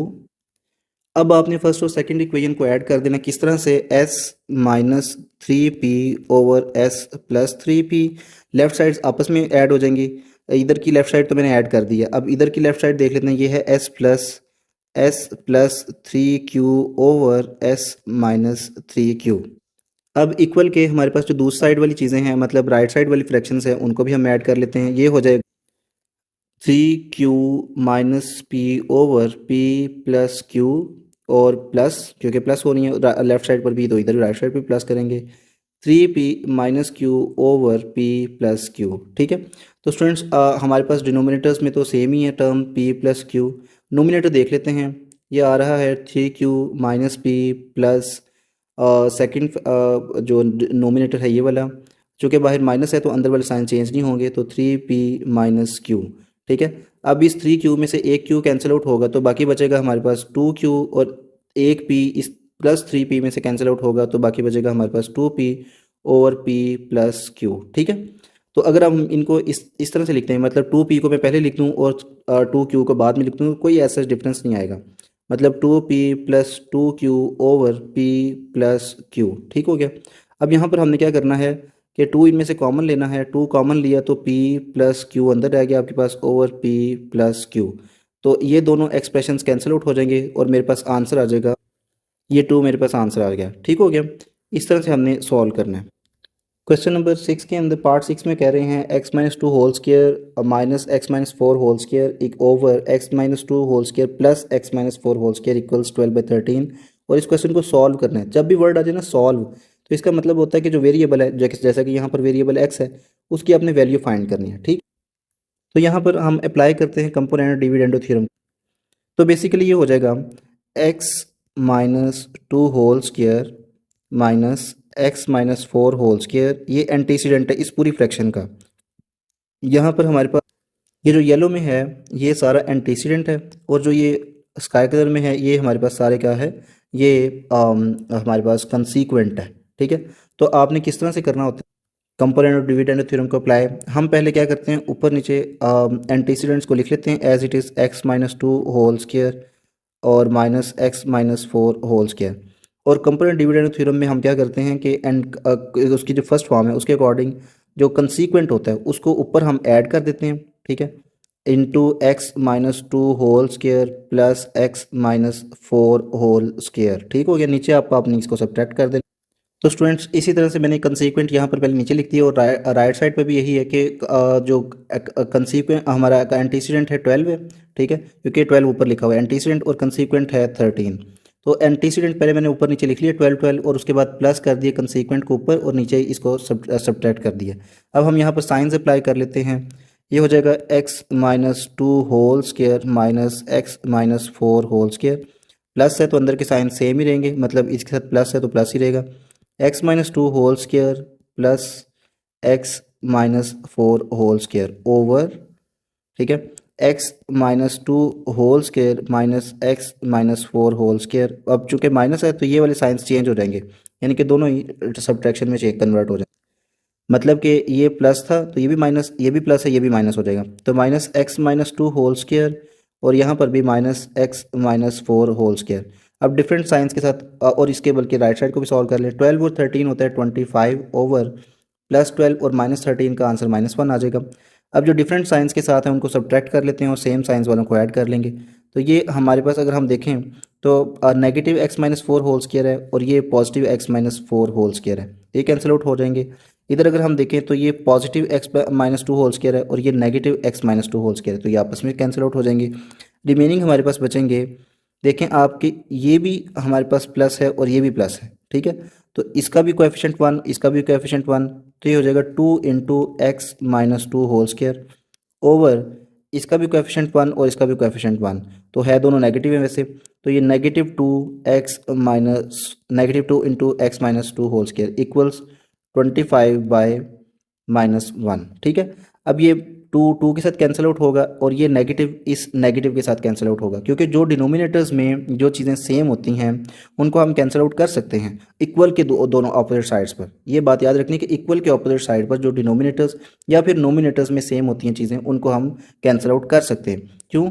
क्योंकि अगर इस -1 को हम अगर यहाँ पर ले भी आते तो ये -1 ने फिर भी तो इसके साथ कैंसिल आउट होना ही था, तो मैंने इसको यहाँ पर लाए बगैर ही डायरेक्टली कैंसिल आउट कर दी। अच्छा, तो रिमेनिंग एक्सप्रेशन हमारे पास बचता है x-2/(x-4). अब देखिए स्टूडेंट्स, इसका भी स्केयर है और इसका भी स्केयर है, तो जब दो चीज़ों का मतलब इस तरह से लिखा हुआ है a²/b², दोनों चीज़ें मल्टीप्लाई या डिवाइड हो रही हों तो हमें मल्टीप्लाई और डिवाइड का रूल याद रखना चाहिए कि दो चीज़ें अगर मल्टीप्लाई या डिवाइड हो रही हैं और उनके स्केयर सेपरेट हैं तो हम उनके स्केयर्स को कॉमन लिख सकते हैं, और अगर कॉमन है तो उनके सेपरेट भी लिखे जा सकते हैं, लेकिन कब? जब वो मल्टीप्लाई और डिवाइड हो रही हों। एडिशन और सब्ट्रैक्शन के केस में ऐसा नहीं हम कर सकते हैं। अच्छा जी, तो मैंने यहाँ पर इनका कॉमन स्केयर लिख लिया है इक्वल्स 25। अगर मैं इनका स्केयर कैंसिल आउट करना है तो उसके लिए मुझे यहाँ स्केयर रूट लेना पड़ेगा, और चूंकि इक्वेशन है तो मुझे फिर राइट साइड पे भी एक स्केयर रूट लेना पड़ेगा। तो ये स्केयर तो स्केयर रूट्स के साथ कैंसिल आउट हो जाएगा, लेकिन 25 का जो स्केयर रूट होता है दैट इज़ 5, और यहाँ पर जब भी हम स्केयर रूट लेते हैं तो आंसर के साथ प्लस माइनस का साइन भी लगाते हैं। तो ये हो जाएगा x-2/(x-4) equals +-5। Now this expression is either equal to x-2/(x-4) equals +5, or it is equal to x-2/(x-4) equals -5। Cross multiply कर लेते हैं, इसके अंदर कोई डिनोमिनेटर नहीं, मतलब इसका डिनोमिनेटर 1 है, इधर भी डिनोमिनेटर 1 है। क्रॉस मल्टीप्लाई करने पर 1 तो इससे मल्टीप्लाई होकर तो वही एज इट इज़ x-2 ही रहेगा, लेकिन जब 5 इससे मल्टीप्लाई होगा तो यह आ जाएगा 5 × x-4। इसी तरह से यहाँ पर भी कर लेते हैं, x-2 से 1 मल्टीप्लाई होकर वो वही रहेगा, लेकिन जब -5, ये -5 है तो -5 जब x-4 से मल्टीप्लाई होगा तो ये बन जाएगा -5x, क्योंकि बाहर माइनस है तो अंदर वाले साइंस भी चेंज होंगे, माइनस प्लस माइनस और 5x 5x होता है, और माइनस माइनस प्लस 5 4 20, और यहाँ पर है x-2। इसी तरह से इधर लिख लेते हैं, ये हो जाएगा x-2 एज इट इज़, और 5 अंदर मल्टीप्लाई होकर ये 5x बन गया, और 4 के साथ 20 मल्टीप्लाई होकर -20 बनता है, क्योंकि ये प्लस है, माइनस से मल्टीप्लाई होगा तो -20 आएगा। अच्छा जी, अब हम जो सिमिलर एक्सप्रेशन है उनको उनकी साइड पर लिख लेते हैं, मतलब इस x को इधर ले आते हैं और 20 को इस तरफ ले आते हैं। तो जैसे ही -20 लेफ्ट साइड पर जाएगा तो ये +20 में हो जाएगा कन्वर्ट, और हमारे पास जैसे ही x जो पॉजिटिव है वो राइट साइड पर आएगा तो ये -x बन जाएगा। ये आ जाएगा इधर 4x इक्वल्स 20 में से अगर 2 को सब्ट्रैक्ट करें तो हमारे पास बनता है 18, ठीक है। अब हमने तो सिर्फ x की वैल्यू फाइंड करनी है, क्योंकि शुरू में लिखा हुआ था सॉल्व, तो x की वैल्यू निकालनी है तो 4 को इधर आगे डिवाइड कर दें, x will be equal to 18/4। और इसी तरह से हमारे पास है x-2 इक्वल्स -5x + 20, तो आपने एक्सप्रेशन को जब चेंज कर देना है, -2 को आप राइट साइड पर ले जाएं और -5x को आप लेफ्ट साइड पर ले जाएं, तो ये लेफ्ट साइड पर आते ही ये +5x बन जाएगा, ठीक है, इक्वल्स 20 + 2, ठीक है। तो ये 11 बन जाएगा और ये 6x बन जाएगा, ठीक है, तो ये 22 बनता है। अब आपने क्या करना है, x की वैल्यू चूँकि फाइंड करनी है तो ये इधर आके डिवाइड हो जाएगा, 22/6 कैंसिल आउट करने पर x की वैल्यू आएगी 2 3 6 और 2 11 11/13, और यहाँ पर 2 2 4 और 2 9 18, तो यहाँ पर आ जाएगी 9/2। तो अगर इसका हम सोल्यूशन सेट बनाएं तो सोल्यूशन सेट आ जाएगा हमारे पास एक 9/2 और दूसरी 11/3, ठीक है। ये x की दो वैल्यूज़ आ जाएंगी हमारे पास। तो स्टूडेंट्स, नेक्स्ट क्वेश्चन है हमारे पास, solve square root of x square +2 plus square root of x square -2 over square root of x square +2 minus square root of x square -2 equals 2/1। तो यहाँ पर अगेन आपने कंपेरेंट डिविडेंड थ्योरम लगाना है। जब हम कंपेरेंट डिविडेंड थ्योरम लगाएंगे तो ये येलो वाला हमारे पास एंटीसीडेंट है, और ये जो स्काई कलर में है ये आपका कंसीक्वेंट है, तो इस पर हम पहले एंटीसीडेंट्स लिख लेते हैं। अब ये जो ब्लू वाला कंसीक्वेंट है इसको आपने ऊपर जो है ऐड कर देना है और नीचे सब्ट्रैक्ट कर देना।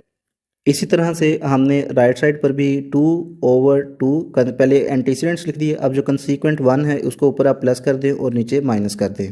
ये तो सिंपली 2+1 3 होता है और 2 - 1 1 होता है, लेकिन लेफ़्ट साइड पे आपने साइंस को अंदर मल्टीप्लाई करना है। तो स्टूडेंट्स मैंने ये साइंस को अंदर मल्टीप्लाई कर लिया है। प्लस था तो बेसिकली साइन जो थे वो चेंज नहीं हुए हैं। यहाँ पर अंदर प्लस था तो मैंने प्लस ही लिखा है यहाँ पर भी, और इधर अंदर माइनस था तो मैंने इधर माइनस ही लिखा है। इसी तरह से नीचे अगर देखें तो बाहर चूँकि माइनस था तो अंदर वाले साइन चेंज हो गए हैं। ये पहले पॉजिटिव था, अब ये नेगेटिव बन गया। ये नेगेटिव था, ये पॉजिटिव बन चुका है। ठीक है, तो साइंस की आपको होपफुली समझ आ गई होगी। अब जो डिफरेंट साइन के साथ उन्हें कैंसिल आउट कर देते हैं, ये है square root of x square -2 और ये minus square root of x square -2, ये कैंसिल आउट होंगे। और इधर ये पॉजिटिव और ये नेगेटिव है तो ये आपस में एक दूसरे के साथ कैंसिल आउट हो जाएंगे, और अंदर वेरिएबल भी बिल्कुल सेम है, सेम साइन के साथ। तो सेम थी इसलिए हमने इन्हें कैंसिल आउट कर दी। रिमेनिंग हमारे पास आता है, ये देखें इसका भी कोएफिशिएंट 1 और इसका भी कोएफिशिएंट 1, और अंदर बेस बिल्कुल सेम है। तो ये हो जाएगा 2 square root of x square plus 2 over, नीचे देखिए इसका भी वेरिएबल 1 और इसका भी वेरिएबल 1, और अंदर बेस बिल्कुल सेम है तो प्लस है, प्लस प्लस प्लस 2 हो जाएगा, और square root of x square -2 equals 3/1। ठीक है, 2 2 के साथ कैंसिल आउट होगा। ठीक है, तो बाकी हमारे पास बचता है, स्टूडेंट्स देखें इसका भी स्क्वायर रूट है और इसका भी स्क्वायर रूट, तो हम इसको कॉमन स्क्वायर रूट में लिख सकते हैं। स्क्वायर हो या स्क्वायर रूट हो और दो चीज़ें आपस में डिवाइड या फिर मल्टीप्लाई हो रही हों, जिस तरह आपके पास स्क्वायर रूट ऑफ ए है, स्क्वायर रूट ऑफ बी है, अब दोनों चीज़ें आपस में डिवाइड हो रही हैं तो ये हमारे पास हो जाएगा common square root of a over b. ठीक है, तो इसी तरह से हम लिख लेंगे x square plus 2 over x square -2 equals 3। ठीक है, और आपने क्या करना है, अब स्क्वायर रूट को कैंसिल आउट करने के लिए, जिस तरह पीछे स्क्वायर को कैंसिल आउट करने के लिए स्क्वायर रूट लिया था, इसी तरह से यहाँ पर स्क्वायर रूट को कैंसिल आउट करने के लिए स्क्वायर्स ले लेंगे। ये चूँकि इक्वेशन है तो लेफ्ट साइड पर लेना तो मेरी मजबूरी है, क्योंकि मैं स्क्वायर रूट को कैंसिल आउट करना चाहता हूँ, लेकिन इक्वेशन होने की वजह से मुझे राइट साइड पर भी लेना पड़ेगा। 2 स्क्वायर रूट के साथ कैंसिल आउट हो जाएगा, तो बाकी बचेगा हमारे पास x square plus 2 over x square -2 equals 3 का स्क्वायर होता है 9। ठीक है, 9/1, 9 का डिनोमिनेटर कोई नहीं, इसका डिनोमिनेटर हम 1 लिख लेते हैं और साथ में क्रॉस मल्टीप्लाई भी कर देते हैं। जब 1 इससे मल्टीप्लाई होगा तो ये तो सिंपली एक्स स्क्वायर प्लस 2 ही रहेगा, लेकिन जब 9 इससे मल्टीप्लाई होगा तो 9 इन 2, क्योंकि पूरा एक्सप्रेशन है, दो चीज़ें हैं उसके अंदर, तो एक्स स्क्वायर -2 लिखेंगे इसको ब्रैकेट के साथ। ठीक है, अब अंदर मल्टीप्लाई करते हैं तो ये 9x स्क्वायर माइनस 18 हो जाएगा, 9 2 से मल्टीप्लाई होके, और इधर एक्स स्क्वायर प्लस 2 ही रहेगा। ठीक है, और आपने क्या करना है, अब एक्स स्क्वायर वाली चीज़ों को एक तरफ कर लें, दूसरी चीज़ों को दूसरी तरफ। तो ये बेसिकली 9x स्क्वायर, और ये एक्स स्क्वायर जो है ये पॉजिटिव है, दूसरी तरफ जाके नेगेटिव एक्स स्क्वायर बन जाएगा। +2 को आप लेफ्ट साइड पे रहने दें, और -18 को जब आप इस तरफ लेकर आएंगे तो ये हमारे पास +18 बन जाएगा।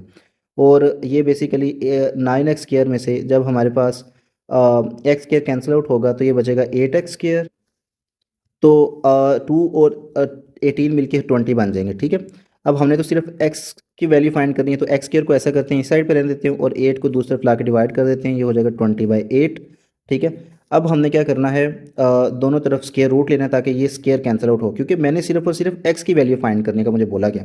ठीक है, तो मैंने सिर्फ एक्स की वैल्यू फाइंड करनी है, taking square root on both sides. ठीक है, अब एक्स स्क्वायर स्क्वायर रूट के साथ कैंसिल आउट होगा, तो x will be equal to plus minus square root of 20 over square root of 8। अब यहाँ रफ वर्क में मैं आपको 20 और 8 के स्क्वायर रूट्स हैं वो फाइंड करके दिखा देता हूँ। तो 20 को अगर फैक्टराइज किया जाए तो 2 10s आर और 2 5s आर, तो बेसिकली ये हो जाएगा square root, basically square root of 20 equals square root of 2 into 2 into 5, ये 2 का स्क्वायर हो जाएगा, और मल्टीप्लाई बाई 5 और 2 कॉमन स्क्वायर रूट, दोनों का आपने स्क्वायर रूट सेपरेट कर देना है क्योंकि मल्टीप्लाई हो रही हैं, तो मल्टीप्लाई वाली टर्म्स के स्क्वायर रूट अगर सेपरेट हों तो कॉमन लिखे जा सकते हैं, कॉमन हो तो सेपरेट लिखे जा सकते हैं। ये तो स्क्वायर रूट के साथ कैंसिल आउट हो जाएगा, 2 इंटू स्क्वायर रूट ऑफ 5 आ जाएगा, मतलब ये आ गया आपके पास 20 का स्क्वायर रूट। ठीक है, अब 8 का भी हम फाइंड कर लेते हैं। 8 का अगर हम फैक्टराइज करें तो 2 4s are 8, 2 2s are 4, 2 1s are, तो square root of 8 would be equal to square root of 2 multiply by 2 multiply by 2। ठीक है, तीन फैक्टर हैं, तीनों को हम मल्टीप्लाई कर देंगे, ये तो पेयर बन जाएगा, square root of 2 square multiply by 2, तो ये कॉमन स्क्वायर रूट। अब हमने स्क्वायर रूट सेपरेट कर लेने हैं, multiply by square root of 2। अब इस स्क्वायर 2 के ऊपर कोई स्क्वायर नहीं है तो इसके ऊपर भी मैंने कोई स्क्वायर नहीं लिखा। यहाँ तो स्क्वायर है था, ये वाला स्क्वायर था, ये स्क्वायर रूट से कैंसिल आउट हो गया 2 और स्क्वायर रूट ऑफ 2 आ गया। ठीक हो गया। अच्छा जी, अब आपने इसके साथ इनकी जगह पर इनकी वैल्यूज़ पुट कर देनी है, ये स्क्वायर रूट लेने की वजह से यहाँ पर मैंने प्लस माइनस साइन पुट किए हैं। ठीक है, अब इनकी वैल्यूज़ हम लिखते हैं, और वैल्यूज़ हैं 20 का स्क्वायर रूट ये आया है। ठीक है, square root of 2 by into square root of 5, और जो 8 का स्क्वायर रूट है वो ये आया है, square root of sorry 2 into square root of 2, तो ये कैंसिल आउट हो जाएंगे और हमारे पास आंसर आ जाएगा प्लस माइनस, अब ये भी स्क्वायर रूट और ऊपर भी स्क्वायर रूट, तो इसको हम कॉमन स्क्वायर रूट लिख सकते हैं square root of 5/2। It would be the answer of x. तो और यही हमारे पास सोल्यूशन सेट भी बन जाएगा, प्लस माइनस 5/2 का। पार्ट 8 हमारे सामने है। सॉल्व अगेन यही कह रहे हैं कि सॉल्व करें इस क्वेश्चन को, मतलब आपने एक्स की वैल्यू फाइंड करनी है। तो आपके पास जो इक्वेशन है इसमें आपने कंपेरेंट डिविडेंड थ्योरम अप्लाई कर देना है। तो स्टूडेंट्स सबसे पहले तो आपको एंटीसीडेंट और कॉन्सिक्वेंट का पता होना चाहिए कि ये जो मैं येलो से बेसिकली हाईलाइट कर रहा हूँ दिस इज़ दी एंटीसीडेंट, और जो स्काई कलर में है ये आपके पास कंसीक्वेंट है। ठीक है, तो जब भी हम कंपेरेंट डिविडेंड थ्योरम अप्लाई करते हैं तो पहले हम क्या करते हैं, ऊपर नीचे एंटीसीडेंट लिख लेते हैं। ठीक है, x square of 8p² minus square root of x square minus p square. ठीक है, ओवर अगेन हम यहाँ पर एंटीसीडेंट, पहले आपने एंटीसीडेंट्स लिख लेने हैं। ठीक है, एक्स स्क्वायर प्लस 8p², ठीक है, minus square root of x square minus p²। ठीक है, अब आपने कंसीक्वेंट जो ये स्काई कलर में है इसको ऊपर आपने ऐड कर लेना है। ठीक है, और नीचे आपने इसको सब्ट्रैक्ट कर देना है। ठीक है, यहाँ पर आपने लिख लेंगे कंसीक्वेंट को। अब कंसीक्वेंट ये स्काई कलर में जो है x square plus 8p² plus square root of x square minus p², इस तरह से नीचे भी लिख लेते हैं, minus square root of x square plus 8p² और plus square root of x square minus p²। ठीक हो गया। इसी तरह से आपने राइट साइड पर भी करना है 1/, इधर भी एंटीसीडेंट्स को पहले आप लिख लें और 3 जो इसका कंसीक्वेंट है उसको ऊपर आप सब ऐड कर दें और नीचे आपसे सब्ट्रैक्ट कर देना है। ठीक हो गया। अच्छा जी, अब अंदर साइंस अप्लाई कर देते हैं हम। ये हो जाएगा basically square root of x square plus 8p² minus square root of x square minus p²। अब ये चूंकि प्लस है तो अंदर साइंस जो इसके साथ भी प्लस है और इसके साथ भी प्लस है तो वो साइन चेंज नहीं होंगे, plus square root of x square plus 8p² plus square root of x square minus p² over हमारे पास आ जाएगा ओवर में x square plus 8p² minus square root of x square minus p²। अब चूंकि देखिए स्टूडेंट्स यहाँ पर माइनस है बाहर, तो इन दोनों के साइंस चेंज हो जाएंगे, ये दोनों पॉजिटिव हैं स्क्वायर रूट्स, अब इनको ये नेगेटिव स्क्वायर रूट्स बन जाएंगे दोनों, ये भी नेगेटिव हो जाएगा एक्स स्क्वायर प्लस 8p² और ये भी नेगेटिव हो जाएगा negative square root of x square minus p²। ठीक हो गया। यहाँ पर 1 + 3 4 होता है और 1 - 3 बेसिकली -2 बन जाएगा। ठीक हो गया। अच्छा, अब आपने क्या करना है, जो डिफरेंट साइंस वाले हैं वो आपने कैंसिल आउट कर देने हैं। यहाँ पर अगर हम देखें तो negative square root of x square minus p² और ये positive square root of x square minus p², ये साइंस ऑपोजिट है। ठीक है, अब इसी तरह से नीचे अगर हम देखें तो ये positive square root of x square minus 8p² है और ये negative square root of x square minus 8p² है, तो ये आपस में कैंसिल आउट हो जाएंगे। बाकी अगर देखें इसका भी कोएफिशिएंट 1 और इसका भी कोएफिशिएंट 1, तो ये हो जाएगा हमारे पास 2 square root of x square plus 8p² over इसका भी कोएफिशिएंट -1, इसका भी कोएफिशिएंट -1, ये -2 square root of x square minus p² equals हो जाएगा 4/-2। ठीक है, तो ये 2 के साथ कैंसिल आउट हो जाएगा। अब देखें इक्वल के दोनों साइड्स पर आपके पास जो डिनोमिनेटर्स में सेम है वो है नेगेटिव, तो नेगेटिव नेगेटिव से कैंसिल आउट हो जाएगा। ठीक है, इसी तरह से 2 1 2 और 2 2 4 होते हैं। सिंप्लीफाइड हमारे पास जो फ्रैक्शन आती है वो ये आती है square root of x square plus 8p² over square root of x square minus p² equals 2/1। ठीक हो गया। अब स्टूडेंट्स देखें हमारे पास ये स्क्वायर रूट्स हैं, पिछले क्वेश्चंस में भी मैं आपको बता चुका हूँ, अब फिर रिपीट करवा देता हूँ कि अगर आपके पास 2 स्क्वायर रूट्स सेपरेट लिखे हुए हैं, ठीक है, और वो दोनों नंबर आपस में डिवाइड हो तो हम उन दोनों नंबर्स का कॉमन स्क्वायर रूट लिख सकते हैं। ठीक है, अब यहाँ पर भी दो एक्सप्रेशंस है, ये एक्स स्क्वायर और 8p², x square plus 8p² over x square minus p²। ठीक है, ये दोनों एक दूसरे के साथ डिवाइड हो रहे हैं तो आपने इनका कॉमन स्क्वायर रूट लिख सकते हैं आप। ठीक है, implies that common square root of x square plus 8p² over x square minus p² equals 2/1। ठीक है, आपने यहाँ पर क्या करना है, कॉमन स्क्वायर इनका लिख देना है। ठीक है, क्यों लिखना है, ताकि हम स्क्वायर रूट को कैंसिल आउट कर सकें। अब स्क्वायर रूट को कैंसिल आउट करने के लिए मैंने स्क्वायर अगर लेफ्ट साइड पर लिया है तो इक्वालिटी होने की वजह से मुझे राइट साइड पर भी स्क्वायर लेना पड़ेगा। ये तो स्क्वायर रूट से कैंसिल आउट हो जाएगा। लेकिन 2 जो है इसका स्क्वायर होता है बेसिकली 4 और 1 का स्क्वायर 1 नहीं होता है। ठीक है, फर्दर सॉल्व करने पे ये 4/1 हो जाएगा और ये हम यहाँ पर हमारे पास x square plus 8p² over x square minus p square आ जाएगा। ठीक स्टूडेंट्स, अब आपने इसको क्रॉस मल्टीप्लाई कर लेना है। 4 इसके साथ मल्टीप्लाई हो जाएगा और 1 इसके साथ ऊपर वाले एक्सप्रेशन के साथ मल्टीप्लाई हो जाएगा। 1 को जब हम एक्स स्केयर प्लस 8p की स्केयर के साथ मल्टीप्लाई करेंगे तो वो वही रहेगा, लेकिन 4 into x square minus p square लिखेंगे। जस्ट 4 को पी स्केयर से मल्टीप्लाई नहीं करना स्टूडेंट्स, ये गलती नहीं करनी है आपने, क्योंकि ये पूरा एक एक्सप्रेशन है, तो आपने इसको इसी तरह से लिखना है। तो 4 एक्स स्केयर से भी मल्टीप्लाई होगा, पी स्केयर के साथ भी मल्टीप्लाई होगा, तो ये हो जाएगा 4x square minus 4p square. क्यों? क्योंकि 4 के साथ तो प्लस है और यहाँ पर है माइनस, तो प्लस माइनस भी मल्टीप्लाई, जिस तरह नंबर्स मल्टीप्लाई होते हैं ना आपस में, इस तरह साइंस भी मल्टीप्लाई होते हैं। तो साइन मल्टीप्लाई करेंगे प्लस को माइनस के साथ तो यह माइनस आ जाएगा और 4p स्केयर के साथ मल्टीप्लाई हो गया 4p स्केयर बन जाए। और अगर हम लेफ्ट साइड पर देखें तो x square plus 8p square हमारे पास है। अच्छा जी, अब आपने रिस्पेक्टिव साइड्स पर ये ले जाने हम टर्म्स को। अब हमने क्या करना है, एक्स स्केयर को इस जगह पर राइट साइड पर ले आना और 4p स्केयर को आपने क्या करना है, लेफ्ट साइड पर ले जाना है। अगर ये 4p स्केयर लेफ्ट साइड पर आएगा तो ये पॉजिटिव 4p स्केयर बन जाएगा और 8p स्केयर ऑलरेडी इधर था 4x स्केयर, और ये एक्स स्केयर इधर पॉजिटिव था, राइट साइड पर जाकर नेगेटिव बन जाएगा। ये 4 में से 3, जो 4 में से 1 माइनस होगा तो बाकी 3 रह जाएंगे, 3x स्केयर बाकी बचा, और 4 और 8 को अगर हम ऐड करें इट वुड बी ये 12p स्केयर हो जाएगा। ठीक है, अब आपने 3 को इधर डिवाइड कर देना है, so x square would be equal to 12p square by 3। 3 4 से जो है ना वो कैंसिल आउट होगा। ठीक है, तो हमारे पास जो वैल्यू आती वो वैल्यू आ जाएगी x square would be equal to 4p square. Students, हमें जो क्वेश्चन के अंदर उन्होंने बोला था, उन्होंने कहा था सॉल्व, यानी सिर्फ एक्स की वैल्यू निकालनी है, तो ये स्केयर को फिर कैंसिल आउट करना पड़ेगा। तो स्केयर को कैंसिल आउट करने के लिए हम इस तरफ तो स्केयर रूट लेंगे, लेकिन राइट साइड पर भी स्केयर रूट लेना पड़ेगा, क्योंकि इक्वेशन है, ये हमारी मजबूरी है। ये रूल होता है कि आपने जो इक्वालिटी के एक तरफ काम करना है वही काम आपको दूसरी तरफ भी करना पड़ेगा। तो लेफ्ट साइड पर तो मैंने स्केयर को कैंसिल आउट करने के लिए लिया, लेकिन राइट साइड पर भी लेना पड़ेगा। तो स्टूडेंट्स, 4 का स्केयर होता है implies that x is equal to plus minus 4 का स्केयर होता है 2 और पी 4 का स्केयर रूट, सॉरी 4 का स्केयर रूट होता है 2 और पी स्केयर का स्केयर, मतलब बेसिकली इस तरह से है ना, 4p स्केयर इस तरह से है, 4 का स्केयर रूट इंटू पी का स्केयर रूट, पी स्केयर का स्केयर रूट। तो 4 का तो मैंने लिख दिया 2, ये स्केयर रूट के साथ कैंसिल आउट होगा तो पी स्केयर का स्केयर रूट आ जाएगा p। ठीक है, तो ये मेरे पास आंसर आ गया है और सोल्यूशन सेट में भी यही दो वैल्यूज़ होंगी, प्लस 2p और माइनस 2p, चाहे आप इकट्ठा लिख दें प्लस माइनस 2p। ठीक है, पार्ट 9 हमारे सामने है और अब इसमें भी हम अप्लाई करेंगे कंपोनेंटो और डिविडेंडो थ्योरम।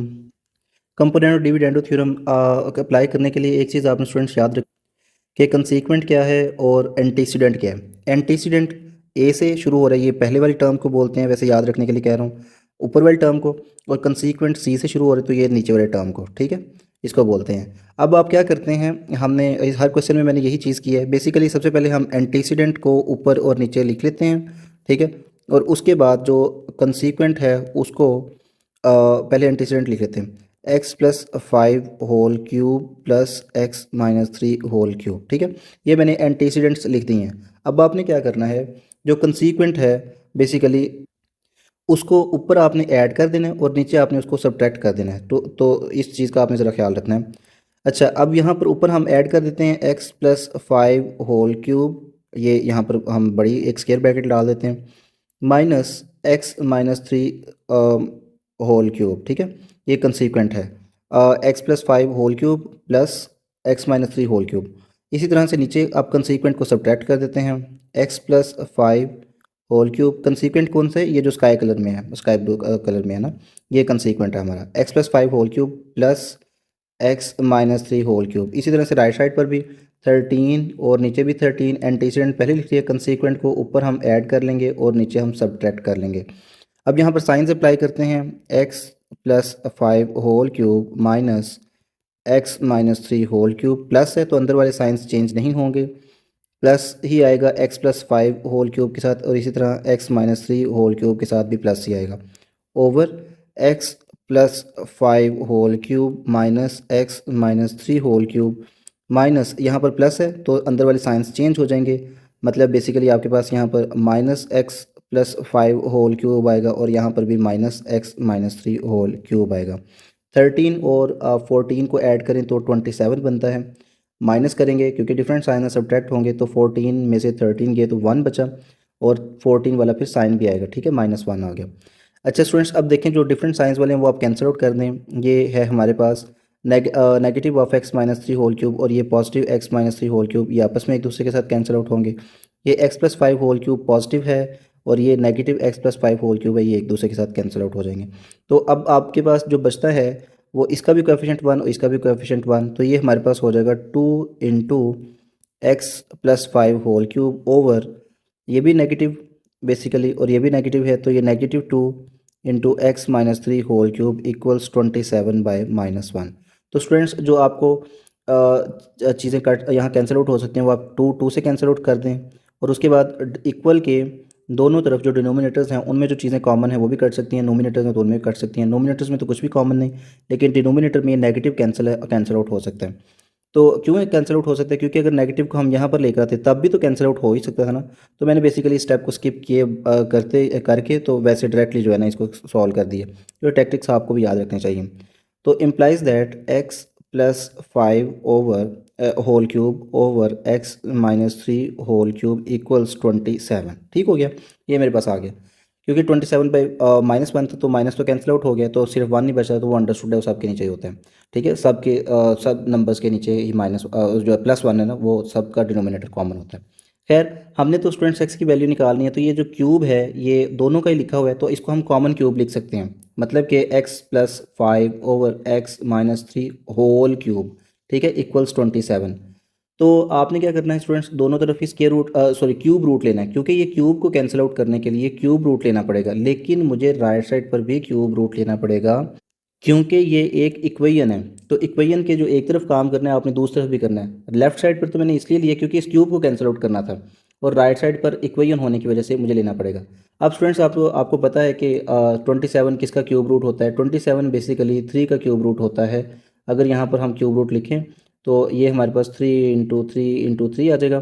तो यहाँ पर भी क्यूब रूट, तो थ्री क्यूब का क्यूब रूट, ये क्यूब रूट से कटेगा, तो हमारे पास आंसर आ जाएगा x plus five over x minus three equals three. ठीक है, cube root of 27 is three. अब आपने एक्स की वैल्यू फाइंड करनी है, तो यहाँ पर आप क्रॉस मल्टीप्लाई कर दें। ठीक है, क्रॉस मल्टीप्लाई करके आ जाए 1 × x+5 = 3 × x−3। ठीक है, अब आपने वन को जिसे मर्जी मल्टीप्लाई करो वही रहता है। एक्स प्लस फाइव इधर आ जाएगा लेफ्ट साइड पर, राइट साइड पे थ्री, इन दोनों से मल्टीप्लाई होगा, तो ये 3x और माइनस प्लस माइनस हो जाएगा, और 3 × 3 = 9 होता है। ठीक है, तो अब आपने चेंज कर देना, दोनों x को आप राइट साइड पर ले जाएं, तो ये हो जाएगा 3x - x आ जाएगा, क्योंकि तो लेफ्ट साइड पर पॉजिटिव था, जब इक्वालिटी के दूसरी तरफ जाता है तो वो नेगेटिव बन जाता है। और प्लस फाइव ऑलरेडी इधर है, और नेगेटिव फाइव 9 जब इधर आएगा तो ये +9 बन जाएगा। ये यहाँ पर 2x और उसके बाद +9 और +5 को ऐड करें तो ये +14 बनेगा। Since I am suppose to find the value of this x, so 2 जो है इधर इसके साथ मल्टीप्लाई हो रहा है, इसको आप दूसरी तरफ ले जाओ तो कैंसिल आउट कर दो, 14/2। ठीक है, ये आ जाएगा x, 2 1 ज़ा 2, 2 7 ज़ा 14। तो हमारे पास जो x की वैल्यू आई है वो 7 है, और इसका जो सोल्यूशन सेट बनेगा दैट वुड बी 7। ठीक है, a की वैल्यू आएगी यहाँ। इसके साथ ही हमारी ये वाली एक्सरसाइज भी कंप्लीट हो गई है। Now let's move to the next exercise.